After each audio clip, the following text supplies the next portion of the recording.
Just setting up the recording so that we can.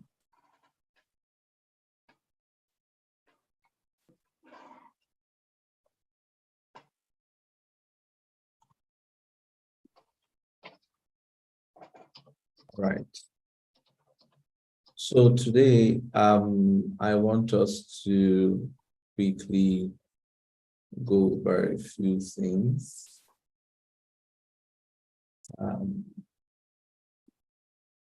Just a build of what we did, a build up on what we did last week. And yesterday. Let me know when you can see my screen. We can see your screen.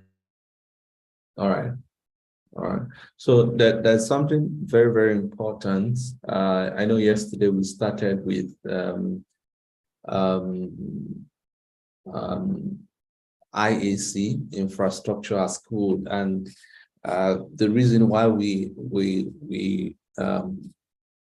manage infrastructure as code is one of the main reasons is even though infrastructure is, they are not applications, but we've been able to, as cloud engineers, that's one of the good things that have actually happened to us, whereby we can now manage our infrastructure. Imagine your whole setup of virtual machines, storage accounts, app services, and all those things. You can now manage them like code, right? And one of the things that we've come to learn so far using version control. So if you merge IAC, for instance, now and version control, what that means is that we can now track the history of our development. Say today we started our app service with B1, right? And then we now grow as a company. We want to now scale up. Now, what happens is that we can go to the portal to scale up, right? But because we're managing with IAC, we cannot do that. We have to come back to the code and make the change.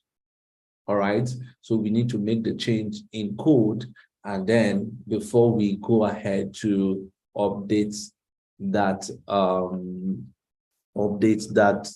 app service, for instance. So say it's a virtual machine we are using, and then say for instance we're running a D2V2 type of virtual machine. We have everything in code, right? Now we want to upgrade, we don't want to scale up. What we need to do, we come back to code, and then we change the size of the machine in code, and then we update that and get it deployed. So as cloud engineers, that's how you're going to be working. You will almost, I can guarantee you, a lot of times you almost not do anything on the portal. The only thing you maybe do on the portal is go to visualize what you've done, or check one or two things, or copy value quickly. But other than that, and again, it's pretty much easier for you to manage it in code so that you have a singular source of truth. So if you want to know what is the state of my infrastructure, you just check the code, and then you believe that everything you have in code is currently what you have, what do you call it, on the cloud. And then if you want to validate that, there are ways where you can actually validate if what you have in your code is actually what you have currently running as your deployment. For instance, Terraform, if you go into Terraform, although it's beyond the scope of this course now, but Terraform is just another type of IAC like ARM we did yesterday. Okay, there are quite a number of other IAC tools, like you have with AWS, you have CloudFormation, you have CDK, you have Copilot. You actually have Bicep. You also have ARM templates. You also have Terraform. Terraform, like Sammy mentioned yesterday, is cloud agnostic, meaning you can use it with any cloud provider. And that's why Terraform has become very popular. So, I mean, I'm creating virtual machine in Azure. I want to create virtual machine in AWS. The only thing you just need to find out is how what is basically the same syntax. The only thing that is different is the connection, basically how it will, be able to do that on the cloud. So now, with that, it means that you are going to be working with code. All right. So those of us who have been running from code, no more running for you. So yesterday I noticed everybody was happy with the code. So meaning that you guys actually like it. So it has encouraged me to progress with what we are doing. Please, at any time you have any question, please just stop me. So today we are going to now look at how to structure your Git repo, right?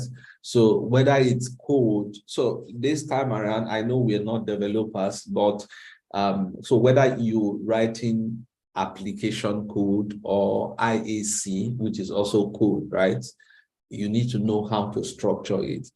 And that's the essence of this course. There's what we call branching strategy. And I want to talk about it, and then a few things like the first thing you want to consider is, do I use a mono repo or a multi-repos, right? So a mono repo, just like the name implies, is you just have one big directory that holds everything. So some persons can decide to use one whole, like their entire organization, they manage everything with in one repo. So they do Git init. So say for instance, okay, let me do this. Say for instance, they have Kubernetes clusters, they have some things on Azure, they have some things on AWS. Then they have different applications here and there. Imagine putting all of them together in one repo, like the project I showed us now. They actually have 3 applications, 2 Node.js applications and one C# application, and they bundled all of them into one code, into one repo. So they're actually working with a mono repo, right? So that's the first thing so in case you get to lead a project where there are all discussions have been, people are talking about which one should we use, you can actually make your inputs. But the thing is, you need to know what the advantages are, and at the end of the day, decide on what you want to trade. All right, because both of them have their own advantages, they also have their disadvantages. All right. So for the mono repo, the source code is kept in just a single repository. All right. So the advantage is that there's clear ownership, right? What happens in that kind of scenario is that you know that this is the code, there's one person that owns it. I don't need to if you want to bring a code to your local environment, what's the command you use with Git? Who can remember the command?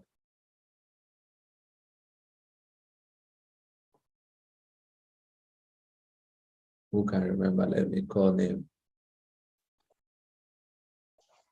Kehinde, I know I was going to call you. What's the command you use? Sir. Ma. You said, come again with the question. Are you in a meeting? You're always in a busy place. This man, you like I like what? You like enjoyment and groove. You're always in party. No, I'm at work currently. So I say, if you want to pull down a repository. Okay, is it git push? I say pull down, not push. Okay, another person. Yeah, I failed it. I wanted to give you. Bring down what? Please come again. Don't worry. It has passed you. We didn't get your question. Nobody got my question. I don't want to believe. I said, so you have let's assume you have an existing code and you want to start working on it. What's the command you do to bring it down into your machine?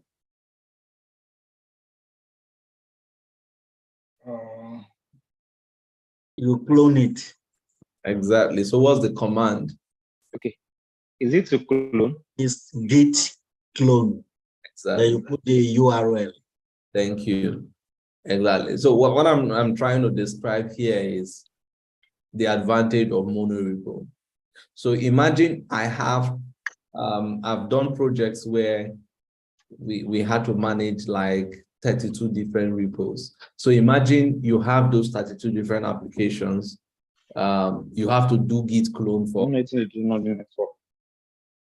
right? You have to do git clone for all of them. You see, that's going to be very, very, I'm not sure how easy it's going to be, right? It will not be very easy if you have to do git clone for all those many applications. But if you have a mono repo where you just have one folder and then you put all those other folders or projects inside them, right? Just one git clone brings all of them down. Do you get it? You know, while multi-repo, each project has its own repository. What it allows you for the advantage of that is it makes the code easy to review.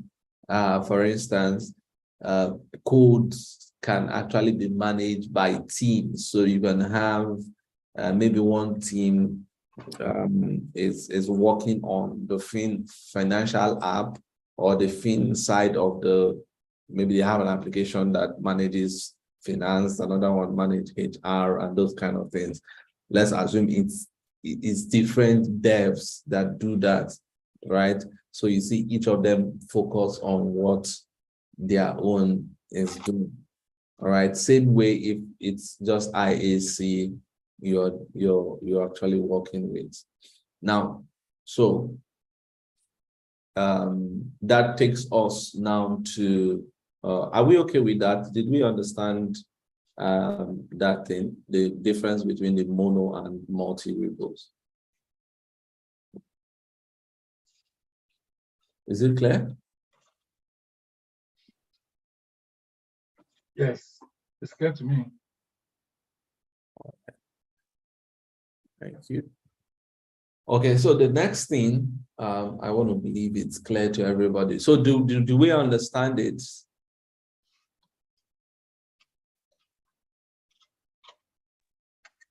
I believe so. Code is better easily reviewed in the multiple than in the mono. In the mono, they have just one folder that contains other subfolders, while the multiple repo has different repositories for different things. Yeah. So it means, so say for instance, you have I'm trying to think about a company that I know that has a lot of apps. Can we think of anyone? Facebook, right? Meta. Google. We all think of Meta now, right? Okay, somebody mentioned what? Google. Google. They Yeah. have Thank YouTube. Thank you. Perfect. Stuff. Perfect. So can you imagine Google, for instance, managing all those different applications in one repo? Do you understand? So you notice that is, imagine, so if I want to do git clone, I'll clone both their web browser, which is Google, clone maybe Lens, clone, only God knows how many applications they actually have. Do you understand? But using multi-repos just means separating them and all of that. I mean, we are talking it now very simply, but trust me, this thing can cause big arguments when you start working in an enterprise, right? in an enterprise setting, because sometimes you see some of the big guys who are like, no, I don't have time to do multiple clone and all of that. And they're insisting they want to have a view of what is happening in all the codes. So you really need to figure out which one you're going to take, because once you start, no going back. Yeah, that's the bad thing about it. Once you start, no going back. If you now want to change, meaning you want to destroy the entire history. So the mono report cannot be modified to multiple. You can't modify anyone. So you need to look at it in this way. The moment you create the folder and do Git in it, Git is in, right? Every other thing you do, you have to build from there going forward. So if you would now want to change it, right, that means you are removing Git from it, and then you reinitialize it, meaning that you're removing all the history. So even though recently I saw a guy actually built a tool where you merge it, but man, it's a lot of work. It's a lot of work because I was in a project where, the team made this mistake. They went with mono, and the application started growing very, very big. They had about 12 applications. They put everything together, and it's Java, and the problem with Java. Java has a very slow runtime. JVM is very, very slow. So sometimes the guys who are working on the Python side of the application, just to run their pipeline before they do build. So the CI pipeline, it builds both Java binaries they don't need, right? Because it's one repo. So they build, and then we started looking for, okay, how do we exclude that Java build from this thing? And again, they were using GitHub Actions, so it was just a mess. It was just a mess to exclude that, because that Java build takes like 10-15 minutes to run. Meanwhile, what they are trying to test takes less than 2 minutes. I mean, less than a minute to run. So why do I have to run this in every now and then? And then you now check if 10 developers run that thing for average of 15 minutes, half of the whole day is gone, just running one pipeline. So it wasn't making sense. So it's important. So and then it takes us to the next thing, which is branching strategy. So when you want to work in a group, in a team, you need to, I told us that we're going to do this, how we can collaborate. So you need to find out what is the branching strategy that we are going to use. Last week, we were all doing Git init, Git config, right? All of us can do that. So now when you initialize your code, you need to know that, and then you push it. Now that happens for the first time. And then once that is done, the whole team now have the code. So they want to work on it, they go online and then do Git clone. And once they clone it, they need to make change and make those inputs right into the code, make their own this thing and all of that. So now what will happen is, how would they be able to make those commits and all of that? You need to decide and define your strategy. What's the strategy we're going to use for this project? All right.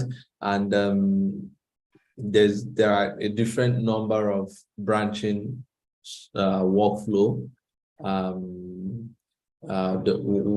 of them is called feature branching. So what happens is all feature development should take place in a dedicated branch instead of the master branch. I'm going to do a demo shortly. So let's assume so in this setup, what happens is there's a master branch or the main branch. So you can, anywhere you see master, you can replace it with main. So either your master or your main branch, but that branch that is the top and the first branch is your master branch. So anytime you want to develop a new feature, right, you need to create a new branch. Did I show us how to create branch the last time? Yes. I think I did. Yes, you did. Yes, yes. Yeah, so in branching strategy, you just create a feature branch and then you name it. And then after that is done, you do what we call a merge back to the master branch, and then you delete that feature branch.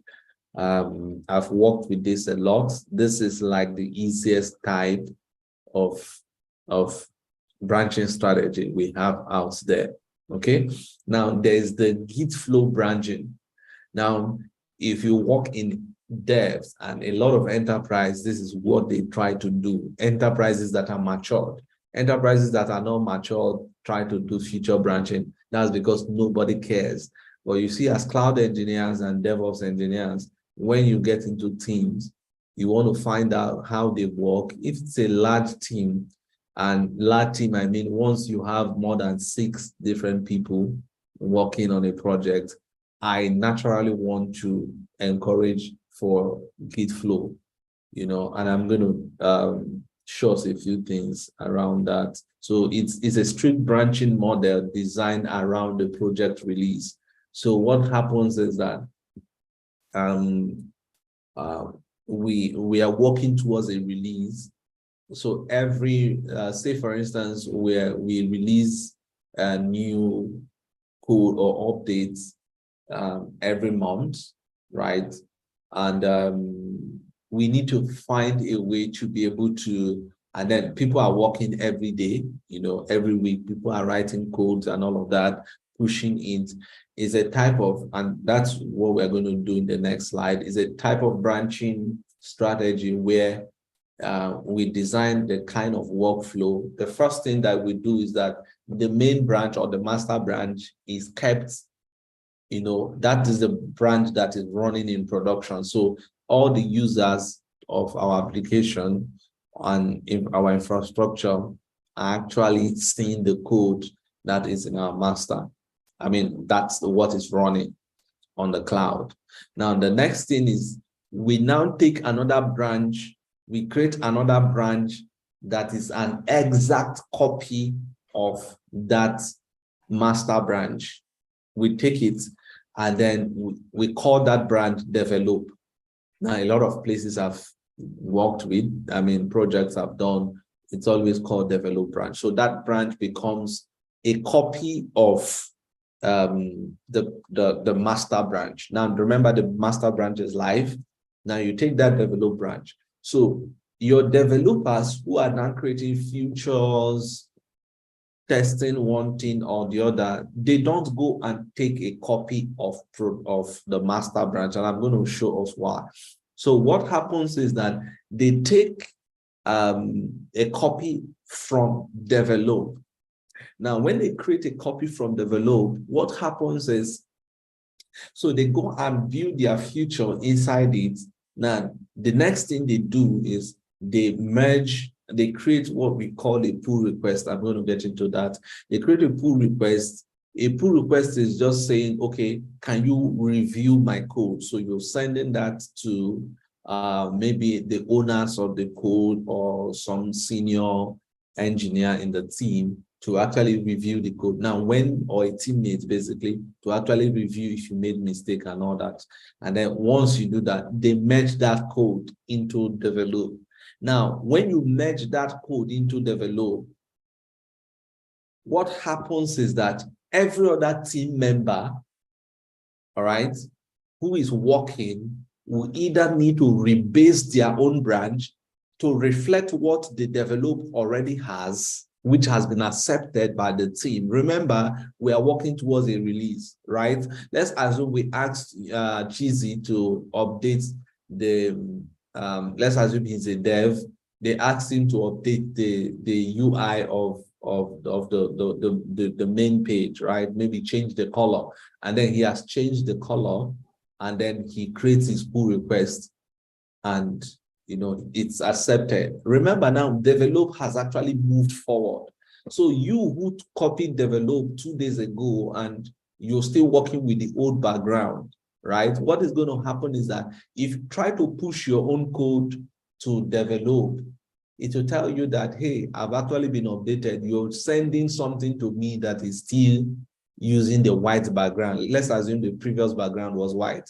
So you now, because anybody that pushes his code and his code is accepted receives, his code updates what is there. So the thing we look at and say, I know this thing you're actually referencing here has been changed by this person, right? So the person you need to first of all rebase your own branch, all right, or merge Cheesy's release, or Cheesy's commit into your own branch before you can actually update your own. Let's assume your own was to change a button, change how the button appears. So you need to bring his own change into your own side and then see how it looks. And then you now update that branch. So you see, the goal with Git flow branching is around a project release. So if we have a project we are all working towards, we need to create that in such a way where everybody is able to work,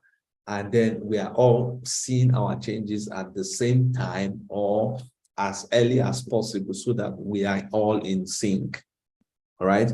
Now, another one which it's used basically more around for open source projects is, where you have to fork the repository. So basically, every developer just uses a server-side repository. So you see the repository online, you just go and create a fork of that, and then you do whatever you need to do, and then you create a pull request. It's now dependent on the owner of the code to actually approve that, or decide not to do anything about it. All right. And then, so basically that's that. There's also another one called GitHub branching strategy. It's a little bit similar to Git flow, but in this one, it's like a combination of Git flow and feature branching, right? So here's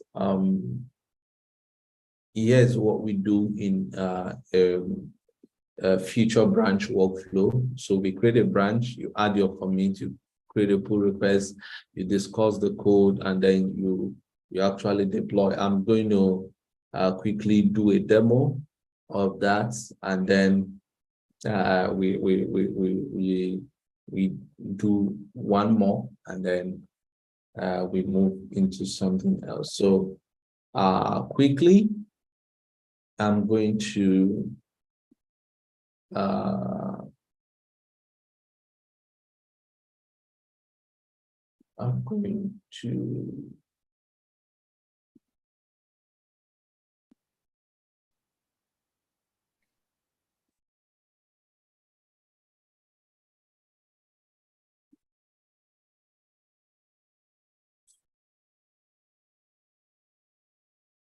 screen. All right. So folder open. Let's see.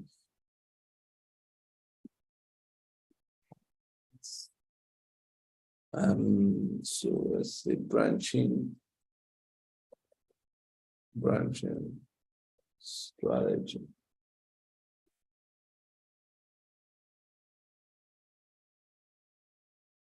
Okay, and I'm going to, in here, I'm going to do what we did yesterday, but this time around, I'm just going to use ARM. So I'm going to create I'm going to template.json, and then I'll create the second one, parameter. Okay, let's just use one for now. So template.json. So yesterday, there's no all right, so let's see. Yeah, hope it should work for me. All right, so I'll use that. Yeah, so it initializes.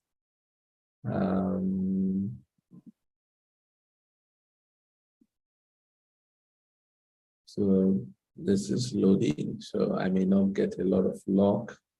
So let's assume I just, it's not gonna work.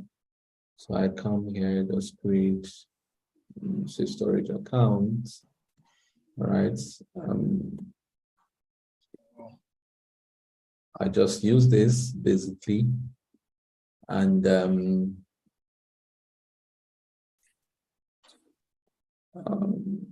so I do git status. Yes, what's this?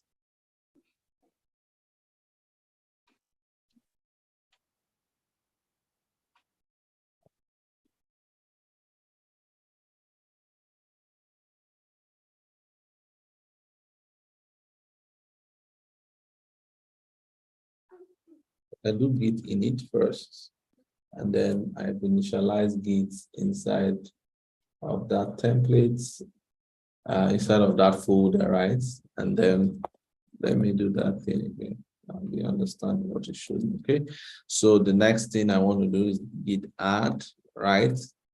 We've all done this thing before, right? So we do git config. Who can give me this stuff?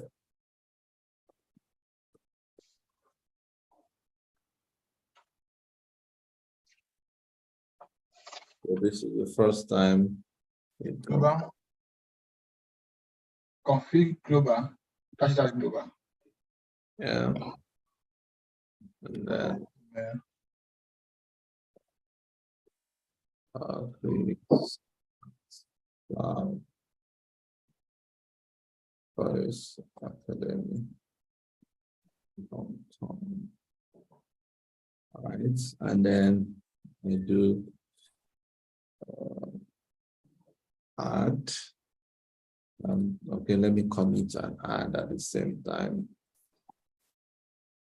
And then searching the repo for branching. Hope it's not too long. All right.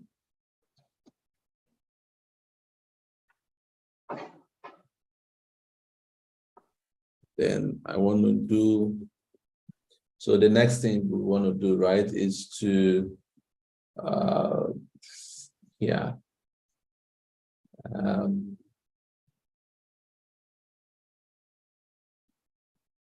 is to create a new project. So let's see, create a new repo, then branching strategy, right? It's public, create repo, right? And then we're using an existing one because that's the first time I'm gonna do that. So I'm just gonna copy that entire block of code, clear my screen, and then paste all of it in one. And then it should push that here. Right, so we have our template.json. Now, one branch. So if we want to use I'm going to see if I can actually lock this thing. Where's the setting?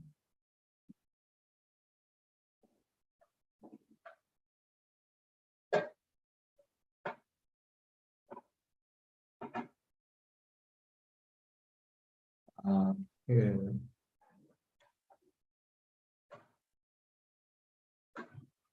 So this is basically, this is the code, right? What happened? There's nothing inside. Who can tell me why? I didn't save You this. didn't see it here, right? I didn't save it. Okay. So you second uncommitted changes. So I didn't save that thing. So let's save. Yep.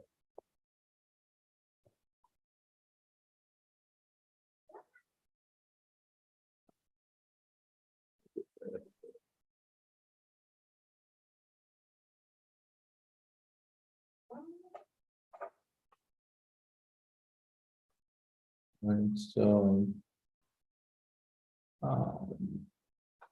yep. So now, at least we have something now. Let me see if I can just run through. Require a pull request before merging. For approvals, yeah.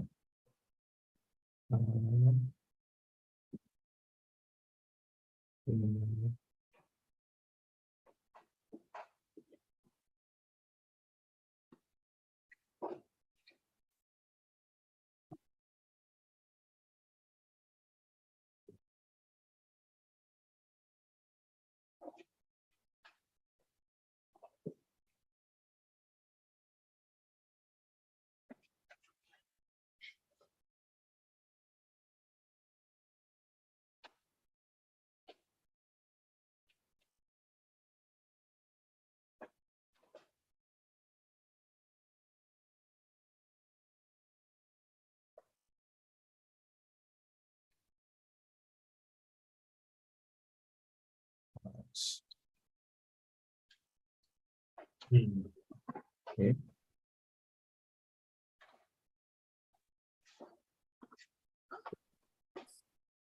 Just give me a moment.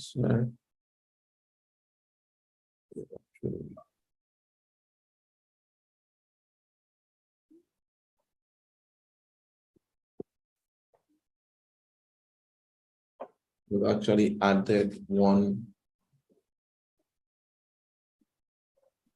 brand protection. And so we want to do future branch workflow. So what happens in this workflow is we create a branch, then we add a commit, open a pull request, and then we review the code, and then we deploy, and then it's merged. So here's how that works. So currently I have just one branch here, just one branch, which is my main branch, right? One branch main. Say, for instance, I come and then I want to add a parameter file, right? I want to add a parameter file. My branching strategy will say, because we are using feature branch, I need to do what? Create a new branch. I've showed us how to create branch, right?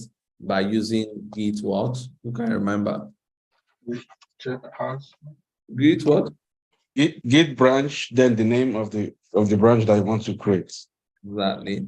Git branch, then the name of the branch I want to create. Now, there's another way. I want to create the branch and check out to it immediately. So how do I do that? I can say, instead of doing that git branch, create the name of the branch, and then come back to check out to that branch, I can do git checkout, right? Check out, and then do -b. So that's branch. So I'm saying I want to create a branch and check out to that branch. So then I give it a branch name. What I'm going to do, watch what I'm going to do here. I use future. Now, future branching strategy, you need to give it the name future. I mean, it's like a standard convention, even though it's not like it's written anywhere, but this is the practice. And I'm going to show you why we call it future branching and why we name it like this. So now I want to develop a future from this. So I put future and I put /. Now, if you notice in computing, right, you notice that folders are put in structures where they come out with slash, is it not? Like if you do PWD on your machine, you see that you are either in user slash your name slash something, something, something, is it not? Yes. A file is kept in your location. Yeah. So when you create something like this, it creates a folder for you called future. And that's one of the reasons, future branching and branching in Git is used like this. So it now treats everything that is going to come after like objects inside of that folder. So I'm going to say git checkout. So I want to create a branch. The name of that branch is future slash, say for instance, we're just going to give it one name, create parameter, maybe 5. Right now, you see automatically it switched to a new branch. Are you seeing it? So it created a branch and switched to it. So this is one quicker way you can do that. You can still do git branch, the name, and then you now check out to it is fine. So how do I know I'm here? If I check this bottom here, you see that I've actually switched to that branch as well. All right. So you see I'm currently in that feature slash create parameter file. So I'm in that branch. Now inside this branch, now I want to create a parameter file, right? Parameter. Okay, let's take it slowly. Let's assume here I'm just going to create my param p sorry parameter. I have so first parameter 1, so name of, okay, on says str name, so storage account name. I can give it type, it's a string, so I don't need to description. Enter your storage account name here. Right. So now switch this to parameter, just so that I can, and then just what we did yesterday, and I'm just going to replace this to make it fast. So we are good. And then what will happen is I'll save that. Now I've saved that branch, and then you see it's, if I do git status, you see it says I modified that. So I'm going to add that, and then I'm going to commit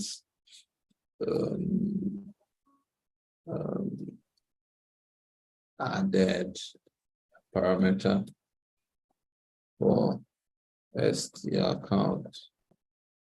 And then I now want to push that.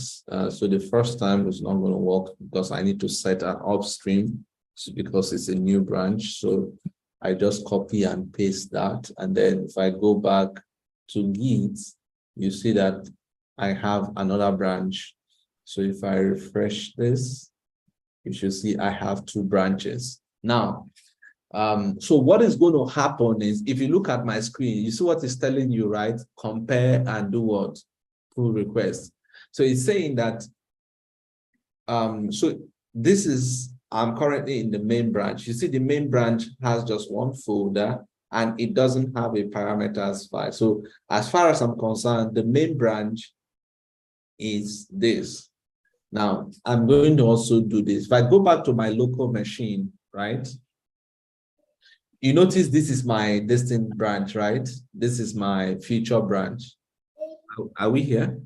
And then you notice where I made the changes. Now, if I decide to switch back, even on my local machine, if I clear this and then do git checkout, all right, go back to my main branch, you notice that my main branch also doesn't have those changes. Is it not? Is it my main branch doesn't have that change? That's to tell you that my main branch is in sync with what we have here. Now let's assume, oh yeah, you know, that task was given to you, you know, as something you need to do for the week. And then they have asked you to parameterize this file. Now you have parameterized it, and everything is okay. So, but what you need to do now is you now create a pull request. So that's how you create a pull request. So a pull request is now trying to say, okay, it's time for you to review my changes, or I want you to review my changes, and if it's okay, allow them. So if you look here, you see that you're creating a pull request from this guy to your main, back to your main. So you need to give it a couple of things. First is a title. So I'm just going to say updated the, let me use something else. Added parameters. Parameter for, and this spell it, parameter to accept the storage count name, right? And I can just say kindly. Now let's assume, I mean, I'm the one doing this, but you would want to just create this for somebody and just say kindly review this PR. Of course, a lot of teams have actually automated this thing such that you need to put a description or something. So I can say, so the description could be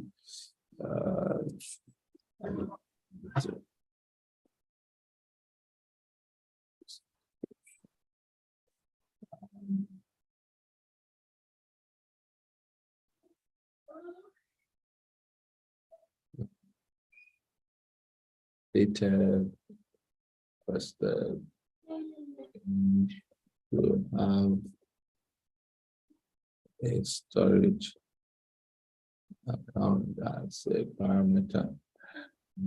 Just something you just put it there, checked the code and validation bars.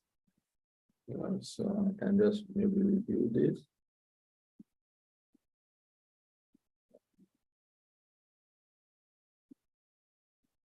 And then,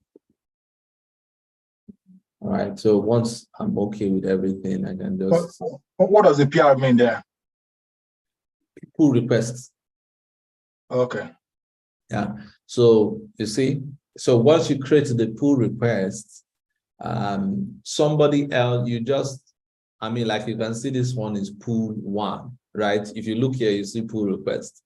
So you just maybe either copy this and, for instance, paste it on Slack or anywhere. But normally, the managers of this project will get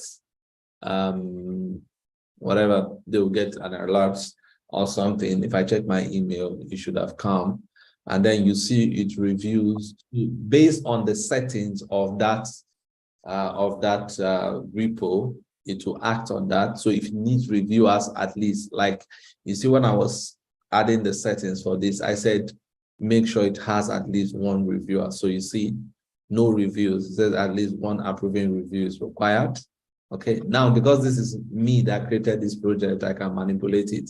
But normally in a setting, an enterprise setting, you will not be able to do that. So that's where you now hear, oh, my code is pending review, those kind of things, right? You hear it more from developers, but also know as a cloud engineer, you would hear that. Now, if you look at, so this is what the person will come and look at. So this is what you created. Now, you have commits, you have checks, you have files changed. So when you come to files changed, this is where you see what changed. So the minus sign is now telling you what line changed and then what was it replaced with. The green one tells you what it was replaced with. So if you look at these changes, just look at it carefully, you see that we remove. So you see minus line 4. So on line 4, we changed parameters. You see that parameters was not really changed. It was the same. The only thing that was changed is the content of parameters. So it now moved to this, all right? So that is fine. We did not touch variables. We did not touch resources, but the content of resources changed. This line name, we changed name from storage and then change it back to parameters this. And then we also change this line. Okay, somebody can say, okay, yeah, I think that's what he should do. Now, then the person will now, I can decide to say, let's assume your boss doesn't like you. You can say, can you update that parameter to something that is usable in this organization? You know, can just say, I comment, I don't want to. So what will happen, you now need to come back, you know, and says, you see that Chris left you a comment, right? So, I mean, it's not fun because I'm the only one doing it, but once we get into Azure DevOps now, you see we work as a team and all of this will make a lot of sense to you. So you see somebody leaves you a comment, and then once there's a comment, you cannot, this thing cannot be merged, right? So you now need to now say, why is this guy coming back to me with this thing now? Of course, you need to go and maybe review what he said or something and all of that. Maybe you go back to your local machine. Maybe he doesn't like the str, or you can go back to him. And that's where on that slide, it says discuss, right? So you've created a pull request. You now start discussing the code. And that's okay. What do you want me to change? Is it the str or what? Do you understand? So it could be discussions like that. You can say, okay, fine, let me go back and change that thing. Maybe he doesn't like that storage. So I go and change str to storage. So meaning I have to now update this thing to storage, right? And then also change this one to storage, right? And then, okay. And then I'll do the same thing again, right? Then do my git push, commits and say updated based. Did you save it? On recommendation. Yes, I think I did. And then I can do git push, and then he will receive an update. You see now I now have two commits. So added the parameter, then the second one just now updated based on recommendation. So if you go back to the file, you'll now notice that this thing has changed to storage name. I can now say, okay, yeah, can now look at it and say, okay, you know what? I'm going to approve this thing. Now, this thing is not allowing me to approve because of the rule I have actually set. So I'm going to bypass it, merge without waiting for requirements. But that's because it's me. Or if it's not me, I have to wait for the person to actually do that. So I'm just going to merge without. Now, when you want to merge, and that's the next thing I want us to talk about, the merge here, there are different types of merge. Now, the first one we're going to look at is, this one is create a merge commit. Now, all commits from this branch will be added to the base branch via a merge commit. Remember, on this, my current branch, this feature creates parameter file, right? How many commits do I have on it? Who can guess? Or who can tell me? It's on the screen, actually. Two. Exactly, 2 commits. 2. Exactly. So now, so you see 2 commits. Now, if you go to my main branch, let's go back to code and go to my main branch. Let's switch to main.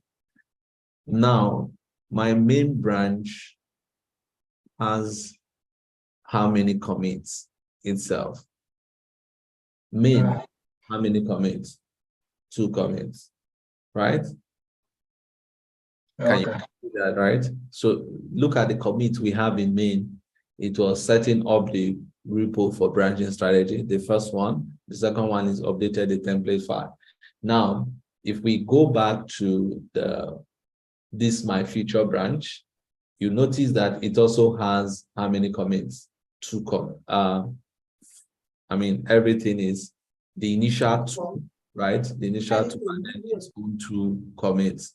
Now, let's go back to our pull request to see if we want to manage that. Now, if you want to merge that thing, if you use create a merge commit, now what happens is that all the commits from this my branch, this my future branch, gets added to the main branch.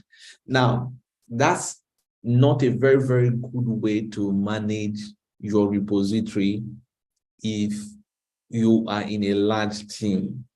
Imagine you have a team of junior developers and any line of code they write, they do git push, git commit. Do you understand? You just maybe to update one small thing, they did 10 commits. Do you get it? Now, what happens if you use that type of merge and commit? When you start tracing the history of your main code, your main branch, you'll be seeing a lot of commits. You don't know where they are coming from. Do you understand it? So it's not a very, very, if you work in a large team, you almost never use it. In fact, when you're setting up this branch, because I can actually set up the kind of commit I'm going to use, I mean, the type of merge I'm going to use. So what I'm saying is that what is the essence of a pull request? A pull request is just like, okay, yeah, this is what I need, right? So the senior devs and the team leads and the rest of the people managing this thing, they are just like, okay, yeah, thank you. You know, Chris, yeah, you did a nice job. This is actually what we want. So I'm not interested in all the mistakes and all the changes you made in the past. Do you understand? So I can actually leave it. So now there's another type, which is what we call squash and merge. So that one, the 2 commits from this branch will be combined into 1 commit. A lot of times, this is what we use. So what happens is, if this future branch has 50 commits, what it will just do, it will put all of them into 1 commit, right? And then merge it to my main branch. So that when we start tracing the history, and I'm going to show you very soon now, and all of this thing is going to begin to make sense, you can now be able to trace, okay, this is where the error came from. It came from Chris branch, right? Or we started having this issue when Ifeanyi made his own change, or when Henry made his own commit, instead of us having all your commits back in the main. And then we have the last one, which is rebase and merge. Now the 2 commits from this branch will be rebased and added to the base branch. So what that means is that it kind of looks at what you have inside the main branch, right? And then adds your own inside of it without adding your own commits. Right? So it's like it wipes out all the effort that you actually put in. Not really per se. But that's essentially what it does. So for now, I'm going to use squash and merge, and I'm just going to click confirm squash and merge, and then it's merging, and then it's merged. Now you're going to see, and sometimes some people, what they do, once we finish merging, right, that branch is no longer needed. So, I mean, I want to assume that you no longer need that branch. So I just delete that branch, and then it's deleted. Now, I deleted the branch remotely. but the branch will still be existing in my, like you can see now, not found. But if I go back to my main branch, you see that I have this branch there. And then you can see, you remember we did squash and merge, right? So you notice that it considered that my merge, instead of the 2 commits we had in that former branch, it just combined it to 1. And then if I look at all the commits here, now watch what will happen. So since this is my most recent change, what happened is this. It says setting up the repo. That was the first one from this one. Now, when we look at this one, you see it has a number. Now, this number is telling you that this thing came from a pull request. Say you open this pull request. So if you click on this, it can take us back to that pull request and we can see the number of commits we did. Now, something very interesting happens. Any questions so far before I move to the local environment? Any question based on this? So if since you did the squash and merge and it merged the branch online, but then you still have it on your local machine. If you make an update and push it, will it create the branch again, or will it say error, something like that? What will happen? Perfect. Perfect question. Perfect. Now let's try it. Okay. We still have the branch here. You can see it, right? You can still see it here. Now let me add something here. Let's say, okay, let me just change a comment. Enter your storage. You can change it into D, right? And then save it. This is modified, right? And then I do git as clear. Let's say git add. The git commits updated the description.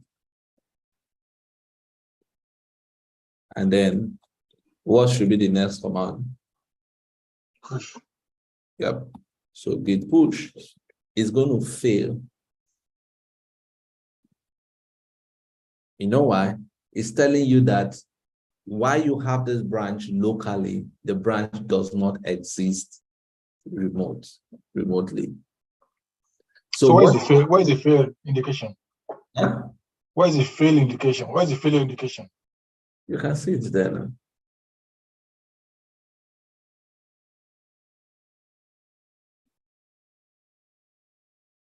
So you can see this thing here. He didn't say it's failed now. No. See, it's telling you the name of our file is what? Feature. Future create parameter. Now it's telling you here.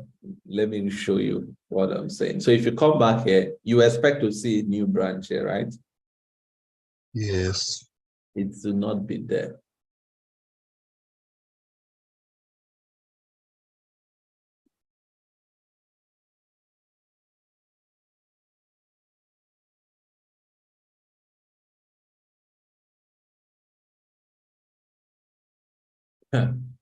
This That one has 2 branches. Oh. yeah, it's normally it should not actually be there. By right, it should, once you delete a branch, it should not be there. The reason is because it removes that reference from the cloud. All right, I'm just experiencing this for the first time. So It seems like it actually created another branch. yeah, it's created this from here. You can see it's created. So, but normally it's supposed to run this, all right? Like you can see here, create a pull request for this. But normally it should fail. This thing should fail. Like you can see it here. This is what I'm actually showing you here. It tried to push it, all right? And then got here, it didn't find it. And then look at what it did here. It created a new one. Yeah, normally it should fail here. Maybe it's a new update. Yeah. So, and again, then it's also faulty because remember the first time if you have a new branch, you need to first of all do git push origin, right? To find the brand, origin, for the first time because it's not existing. But I mean, there's something very strange. But I mean, it's good we are finding out now that you can reuse a branch with the same name. But previously it doesn't work. It will just try to do it and then it will get here and then it will tell you reference to that actually failed. All right. And then what you do is you now need to rename that branch. If not, you create a lot of problems actually. But that's a good question. We've actually learned that one now. And the branch is there. All right. So let me. I'm still going to delete that branch. So let me delete that branch. And then come to branches, source controls. Branch. Delete branch. Not me. Why is it not showing? Okay. Before I delete that, let me come back. Since I have a future branch, let me come to, guys, there's something called git lens. You can just come to extensions and go and get it, git lens. It's a very, very important tool. You need it as a cloud engineer and DevOps engineer. It's git lens. This is it. You see it has over 26 million installations. I think more people have installed it more than Azure. Let me check how many people have installed Azure accounts. Can you see? So Git Lens is a very important tool. Now, if I open Git Lens, that's what I'm going to show you with Git Lens. I'm going to, okay, let me use. Please, Chris, don't be too fast. Your mouse is very fast, please. Okay, sorry, sir. Sorry, sir. My apologies. All right, so I have a branching strategy. This time I'm just using source control. So I'm not even using Git Lens again. I'll close all this.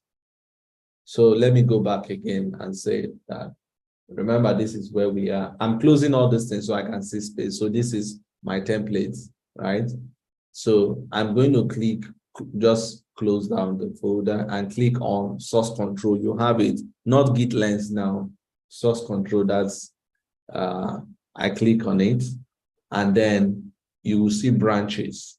But these branches will appear after you have installed Git Lens.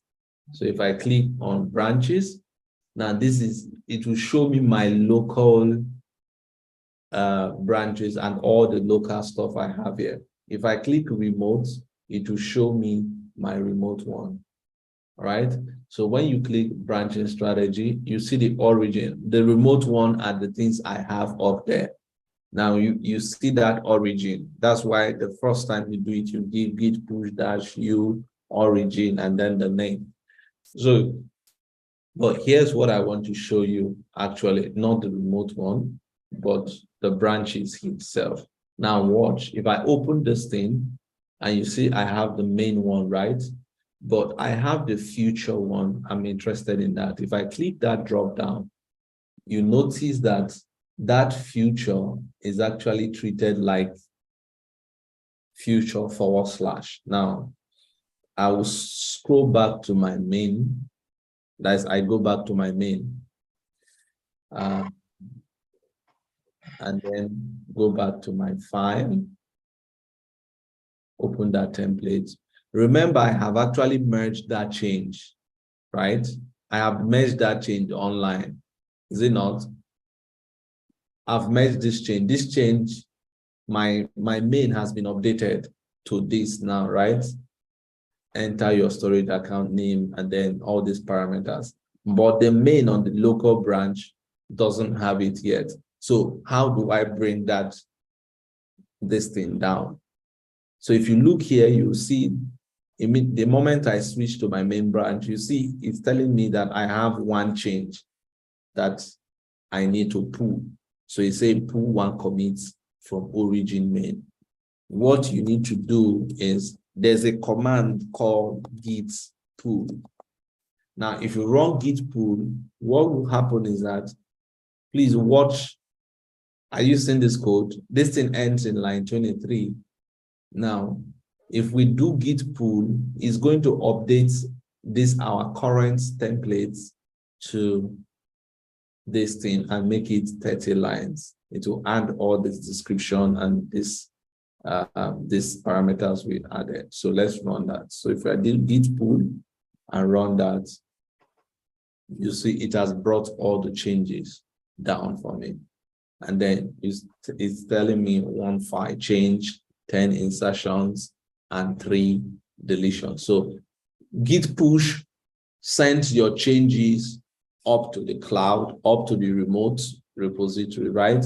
While git pull does what? It brings down the changes you have on a branch. Do you understand? So that's the difference between a push and a pull. Now, I have actually updated this my main branch locally now, so it's the same. So, Chris, can you repeat the push and pull, please? You know push already, right? So push is to send your changes to the remote repository, right? Yes. From your local environment. Local environment to your remote repository. Pull is now to bring whatever change that you have remotely to the local. Yeah. So when you work especially when we get to, because we're going to get to git flow branching strategy now, because people are going to be doing a lot of changes. Are you getting it? So you may not be aware of that change. So once in a while, it's good to check out back to your develop branch, all right, and do a git pull so that you pull in their changes. Are you getting it? And then what you now do, you now drag their change. You now do what we call cherry pick. You cherry pick their commit into your own branch so that you update, just like what I explained. Say, for instance, Cheesy now changed the background color and he has sent his pull request and it has been approved. I am not done with my work, but I want to start using his future that he has done, right? You know, they cannot send my change up. I cannot send it. Nobody will approve it. So what I do, I go back to that. His change has been merged to our upper branch, is it not? So I go to that branch, I pull his change, and then I reference his commit. And then that's what we call rebasing. It rebases my own branch to that current state of our develop branch. So that's why git flow branching strategy, is important, so that the main is untouched. And that's why you have another branch in between, so that everybody can be poking on it and doing some stuff at the same time. Just a minute.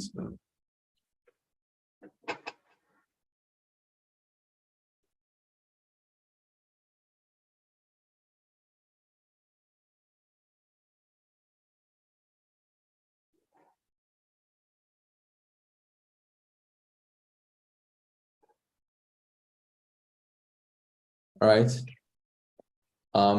So I'm going to do another thing now. Let's assume I'll create another feature branch and then git checkout. Okay, this time around, I can do it from here. I'll just click on this, select source control bar, select this, select branch, and then create branch. So you can use create branch or create branch from. So I'm going to use create branch from. And then I want to select a reference to create branch from. I want to create branch from main. And then I want to call it future. Add a param 5. So this time around, I want to create a new future. I made a mistake with that name.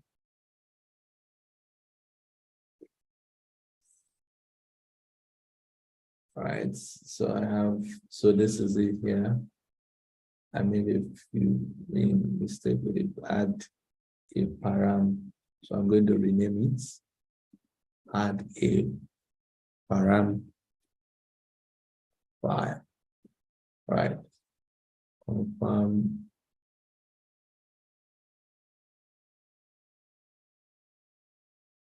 Right. So add a param file.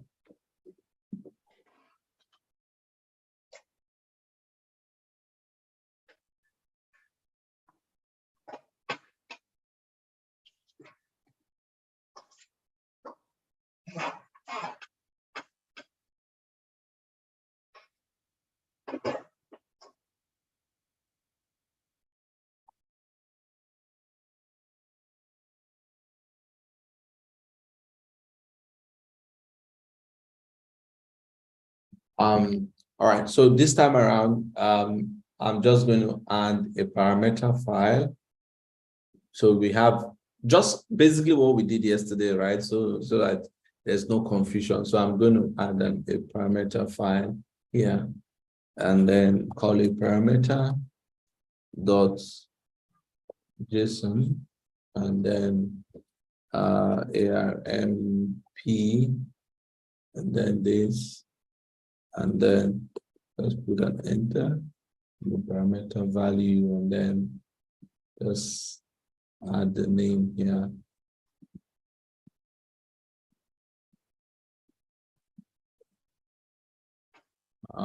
And then give it a value.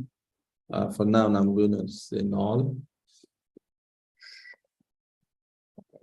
And then I'm going to save that. So I do this and then do this commits. The parameter. Why am I spelling wrong with this line? All right, so the next thing I want to do git push, and then I need to set the upstream, and then okay, so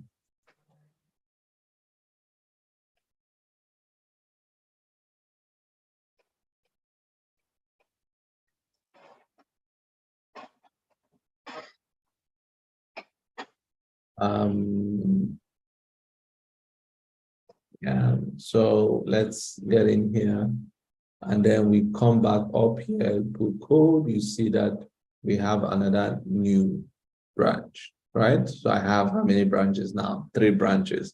Now, so let's see, if I go back to, if I click on source code again, and then select branches, you notice here that I have all those branches and all those things happening.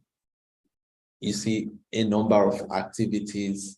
Now, there are times, the essence of Git lens, I'm not going to go through that in details, but it allows you to actually look at your branches and compare them.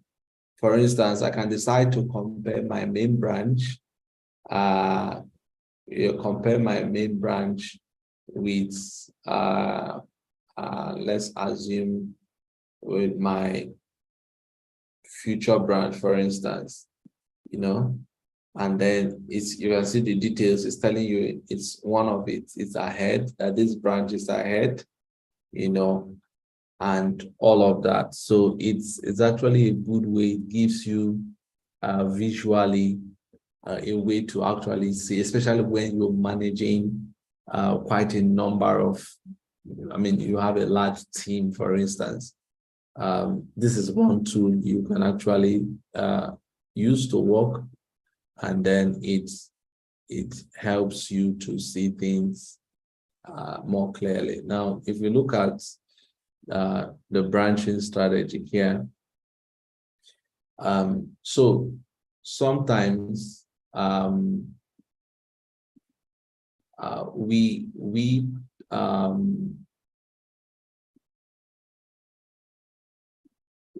this can be used actually to see the kind of, like, when I come into a team and I clone the repo, I mean, this is one of the things I want to check. I just recently checked it for my new team, and it was a very messy, very messy this thing. You know, that's one of the things I want to correct with the team. It's not flowing. So if I look at this, it will tell me if we're actually following the branching strategy or not.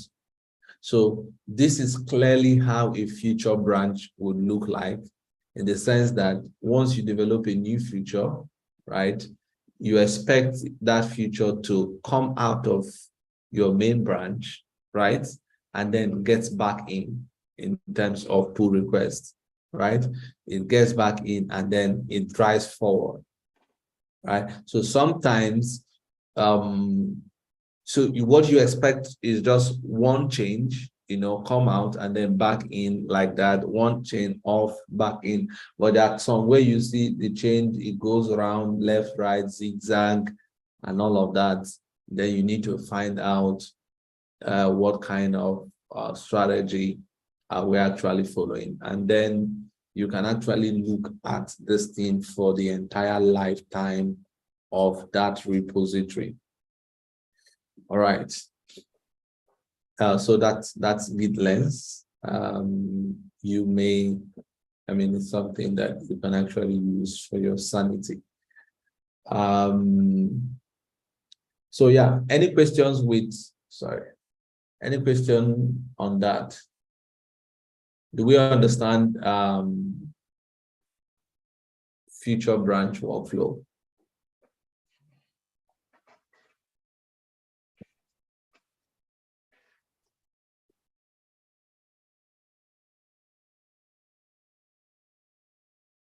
Am I all alone here? We are here. Looks like I think we are trying to let it settle in. Okay. Please, we should settle. It's not that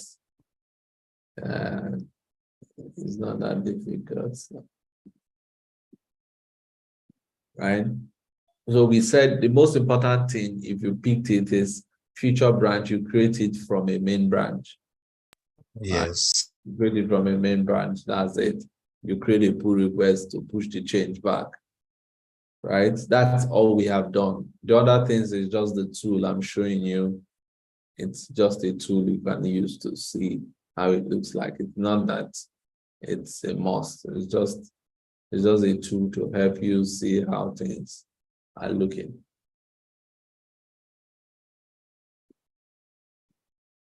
Right.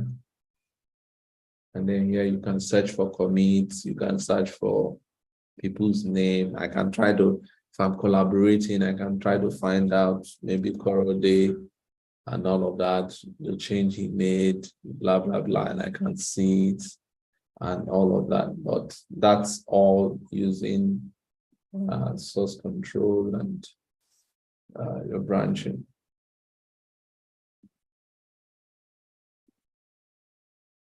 All right. Any questions before we move ahead?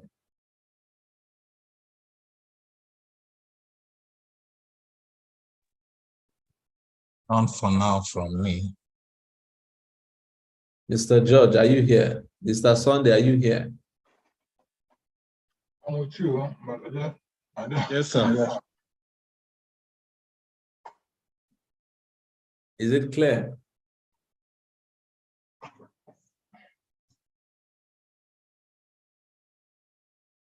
I think by the time we try to like play around with it, we will be able to answer that question properly. Okay, so okay, here's what we are going to do just before we proceed.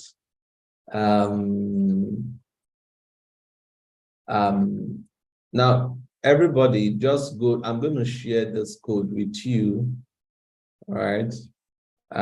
Let me. I'm going to create a pull request now. Just create a pull request. And then I'm just going to merge this thing.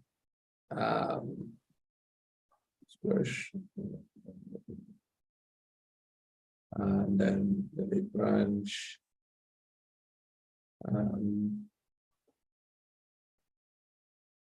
Okay.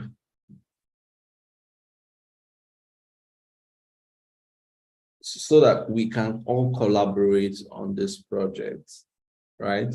I'm going to put this code online. So what you're going to do, please, can somebody share his screen so that I'll show us, for those of us who don't know how to fork a project, I'll show us how to do that. So if you can share your screen, that would be great. Cheesy, maybe you can share your screen. You've done that before.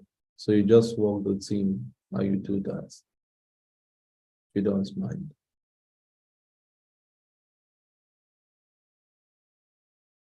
I even remember how I did it the last time.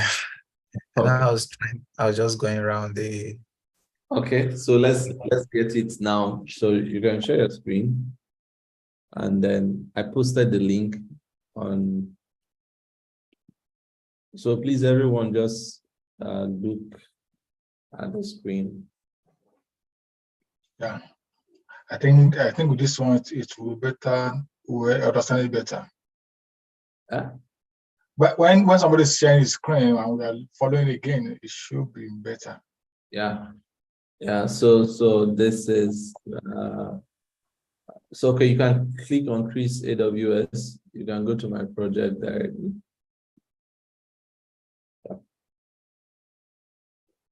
Yeah, click on repository. Yeah, branching strategy. Correct. It's like this man is a gamer. All right. So go back to click on branching strategy. It's the annotation. Branch. No, go back there. Click here. Oh, okay. Then click on code. Let's see. Okay, can you click this? Got it. Where? Just clear off this thing on your screen. It's okay. There's something blocking here. I'm not seeing. Not sure what. It's the video. Okay. All right. So click on. Yeah, click on this fork. Let's see if you can. Yeah. The plus. Oh, here. Okay. Yeah. Great. Beautiful. So everybody just do that.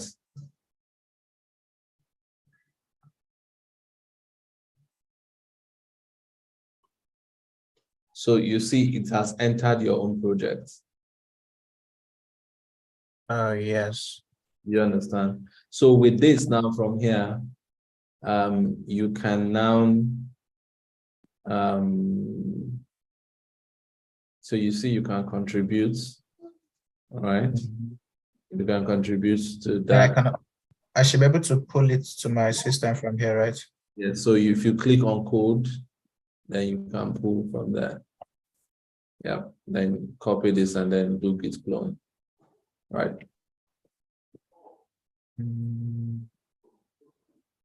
Okay. Oh, this thing is blocking my screen. Yeah, you have.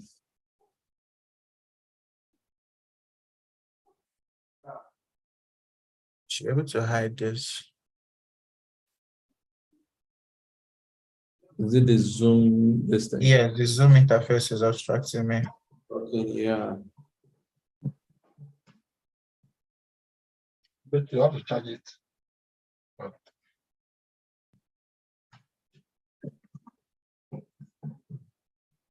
So your screen like an hacker screen. Doing I hacking. have to Yeah, so you can clone there now. I don't like it. Hold on, let me use a second display.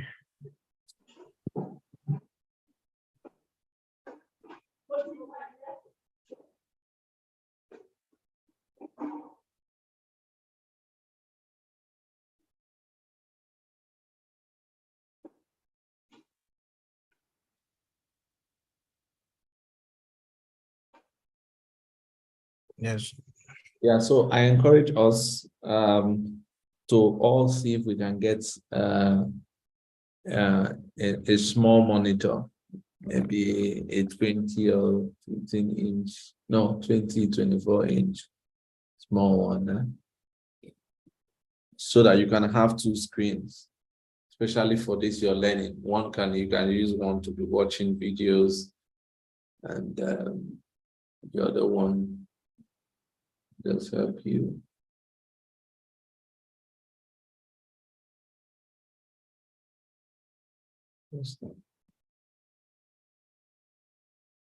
So what do you want to do now? You want to create a new. I have to create a new folder and start from the beginning Yeah, again. so it's fine. Use your terminal. Let's not waste time. Use your terminal. So come down to terminal at the bottom. This is still making everything hard. Yeah. So on terminal, yeah. So you can cd space dot dot. So it will go back to your desktop. Cd space. Yeah. It will go back to this. Enter. Yeah. So make new directory there. mkdir space. Then give it a new directory. I don't even know what to. Then space. Do and. The and sign, this is and symbol, you know that twice. Space cd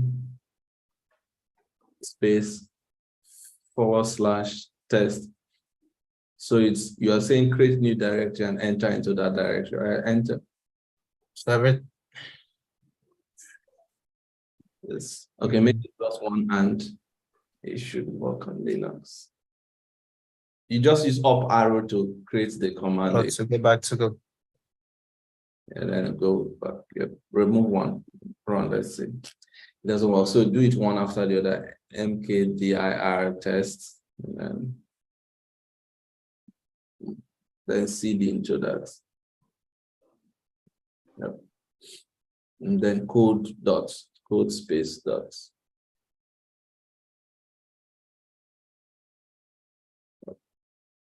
Dot. Yeah, to open a new instance of this on that place. Yeah, sorry. Then you want to do git clone, right? Yeah. Is there a way to minimize this zoom something? You can't see it. Yeah, I'm trying to move my zoom to the second screen. If you minimize it, it will go or become smaller. Yes, I'm not sure. Hold on, let me stop sharing, then I'll start sharing again. Okay.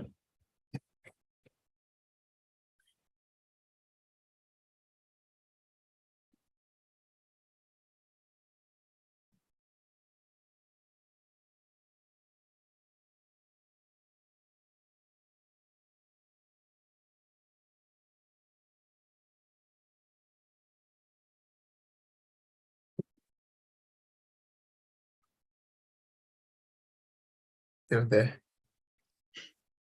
Still there. All right. So, but basically, that's actually what I wanted everybody to do. So maybe you just stop sharing so that it will stop obstructing you from work. Then you just do git clone from command line, and then that's it. But just go that URL I pasted there. Just go and fork that project, and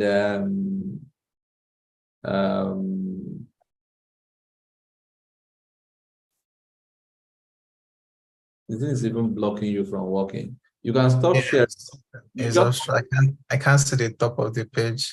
yeah, just stop sharing. You don't need to create a new, just do git clone of that thing you copied. So on your own end. So I want us to all contribute. So what you are going to do now is create a branch from my own branch. Then let me see who can quickly create pull requests and send to me so I can approve. That's what I want us to do. And then if your own comes before some other persons, we are going to run into some problem, which is what we call merge conflicts. And that's the next thing I want us to just touch on because it's very important. And we do that, we do the other branching strategy, and we can So have it proceeded.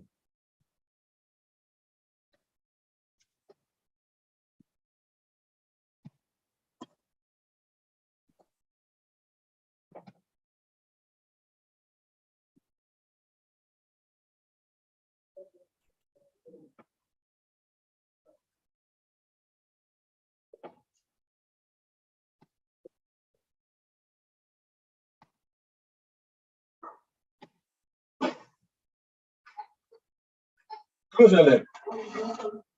Huh? I am only.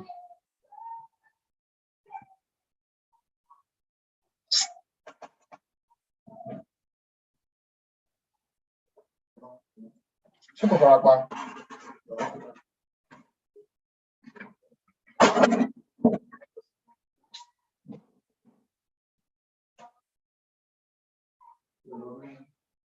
So can we all do that quickly? Have we all done it?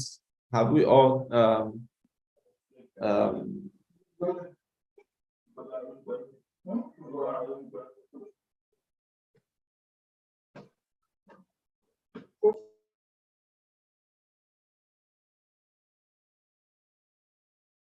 hello? Are we here? yes.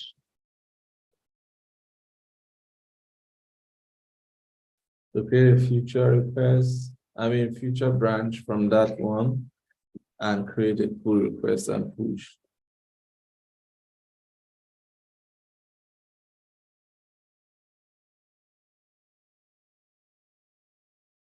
So I made a little change and I pushed it. So Okay, let's see.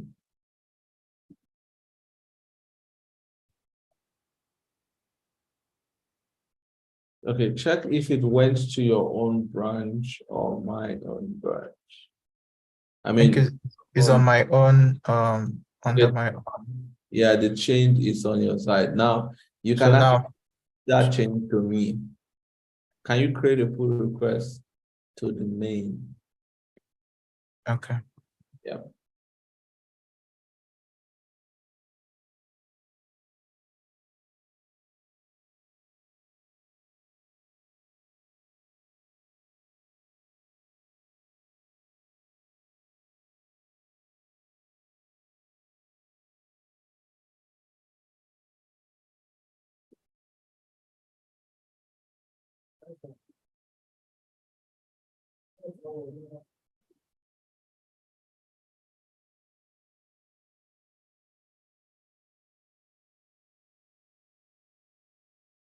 Okay, send review required. Please, after creating the folder, after creating the folder, where do we git clone? All right, so I've seen your pull request. I'm coming. So it says only change a word. Right. Let's see. I can see your pull request. Yeah, enter your storage. Fine. Okay.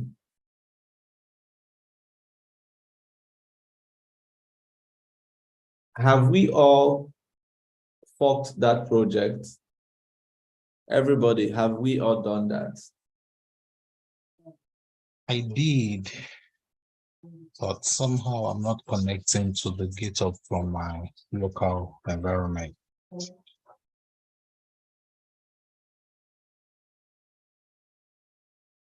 Yeah. Did you do git init?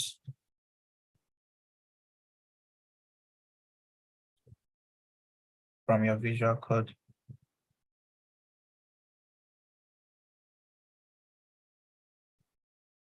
Maybe, I don't know.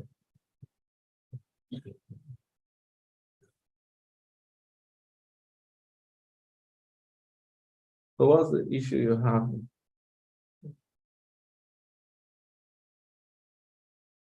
Okay, so it says approved on my end.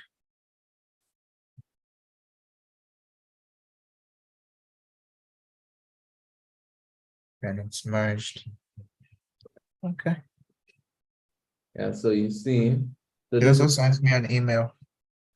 perfect. So this is how we collaborate. Now, what will happen is that you notice that that change you made now, every other person that has already forked this branch doesn't have that change. That change, yes.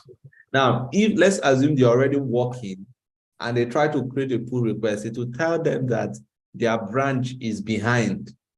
Mm. It doesn't have a change that was made by Cheesy. Do you understand? Then they would now have to rebase their own branch. And that's what I want us to deal with. So I'll show us how to merge, how to deal with merge conflicts, because that's what we call merge conflicts. So any other person who have been able, already you said you were able to do that, but Git is not working. Can you share a screen maybe? Let's work with that.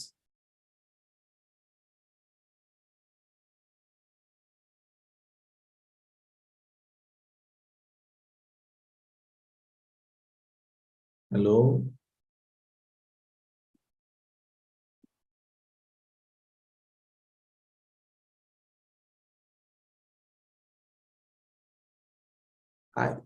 No. You are using, why not use VS Code? Why are you using this thing? I'm using command line, command prompts. And we can't hear you.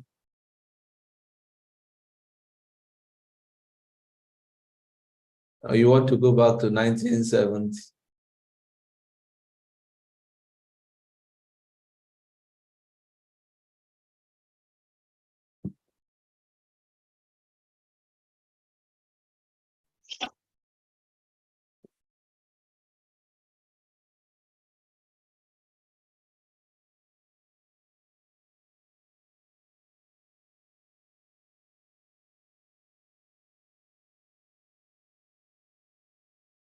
It's still loading. Mhm.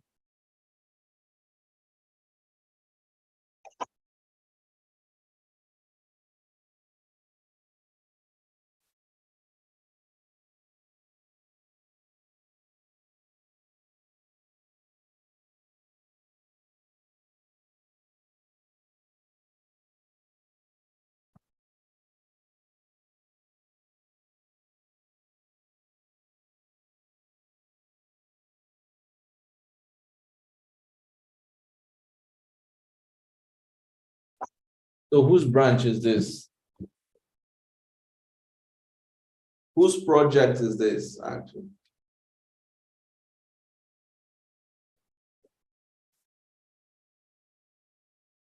Who is sharing screen? I guess it's Corridor. We can't hear you. Please, can you unmute yourself? It's me, yeah.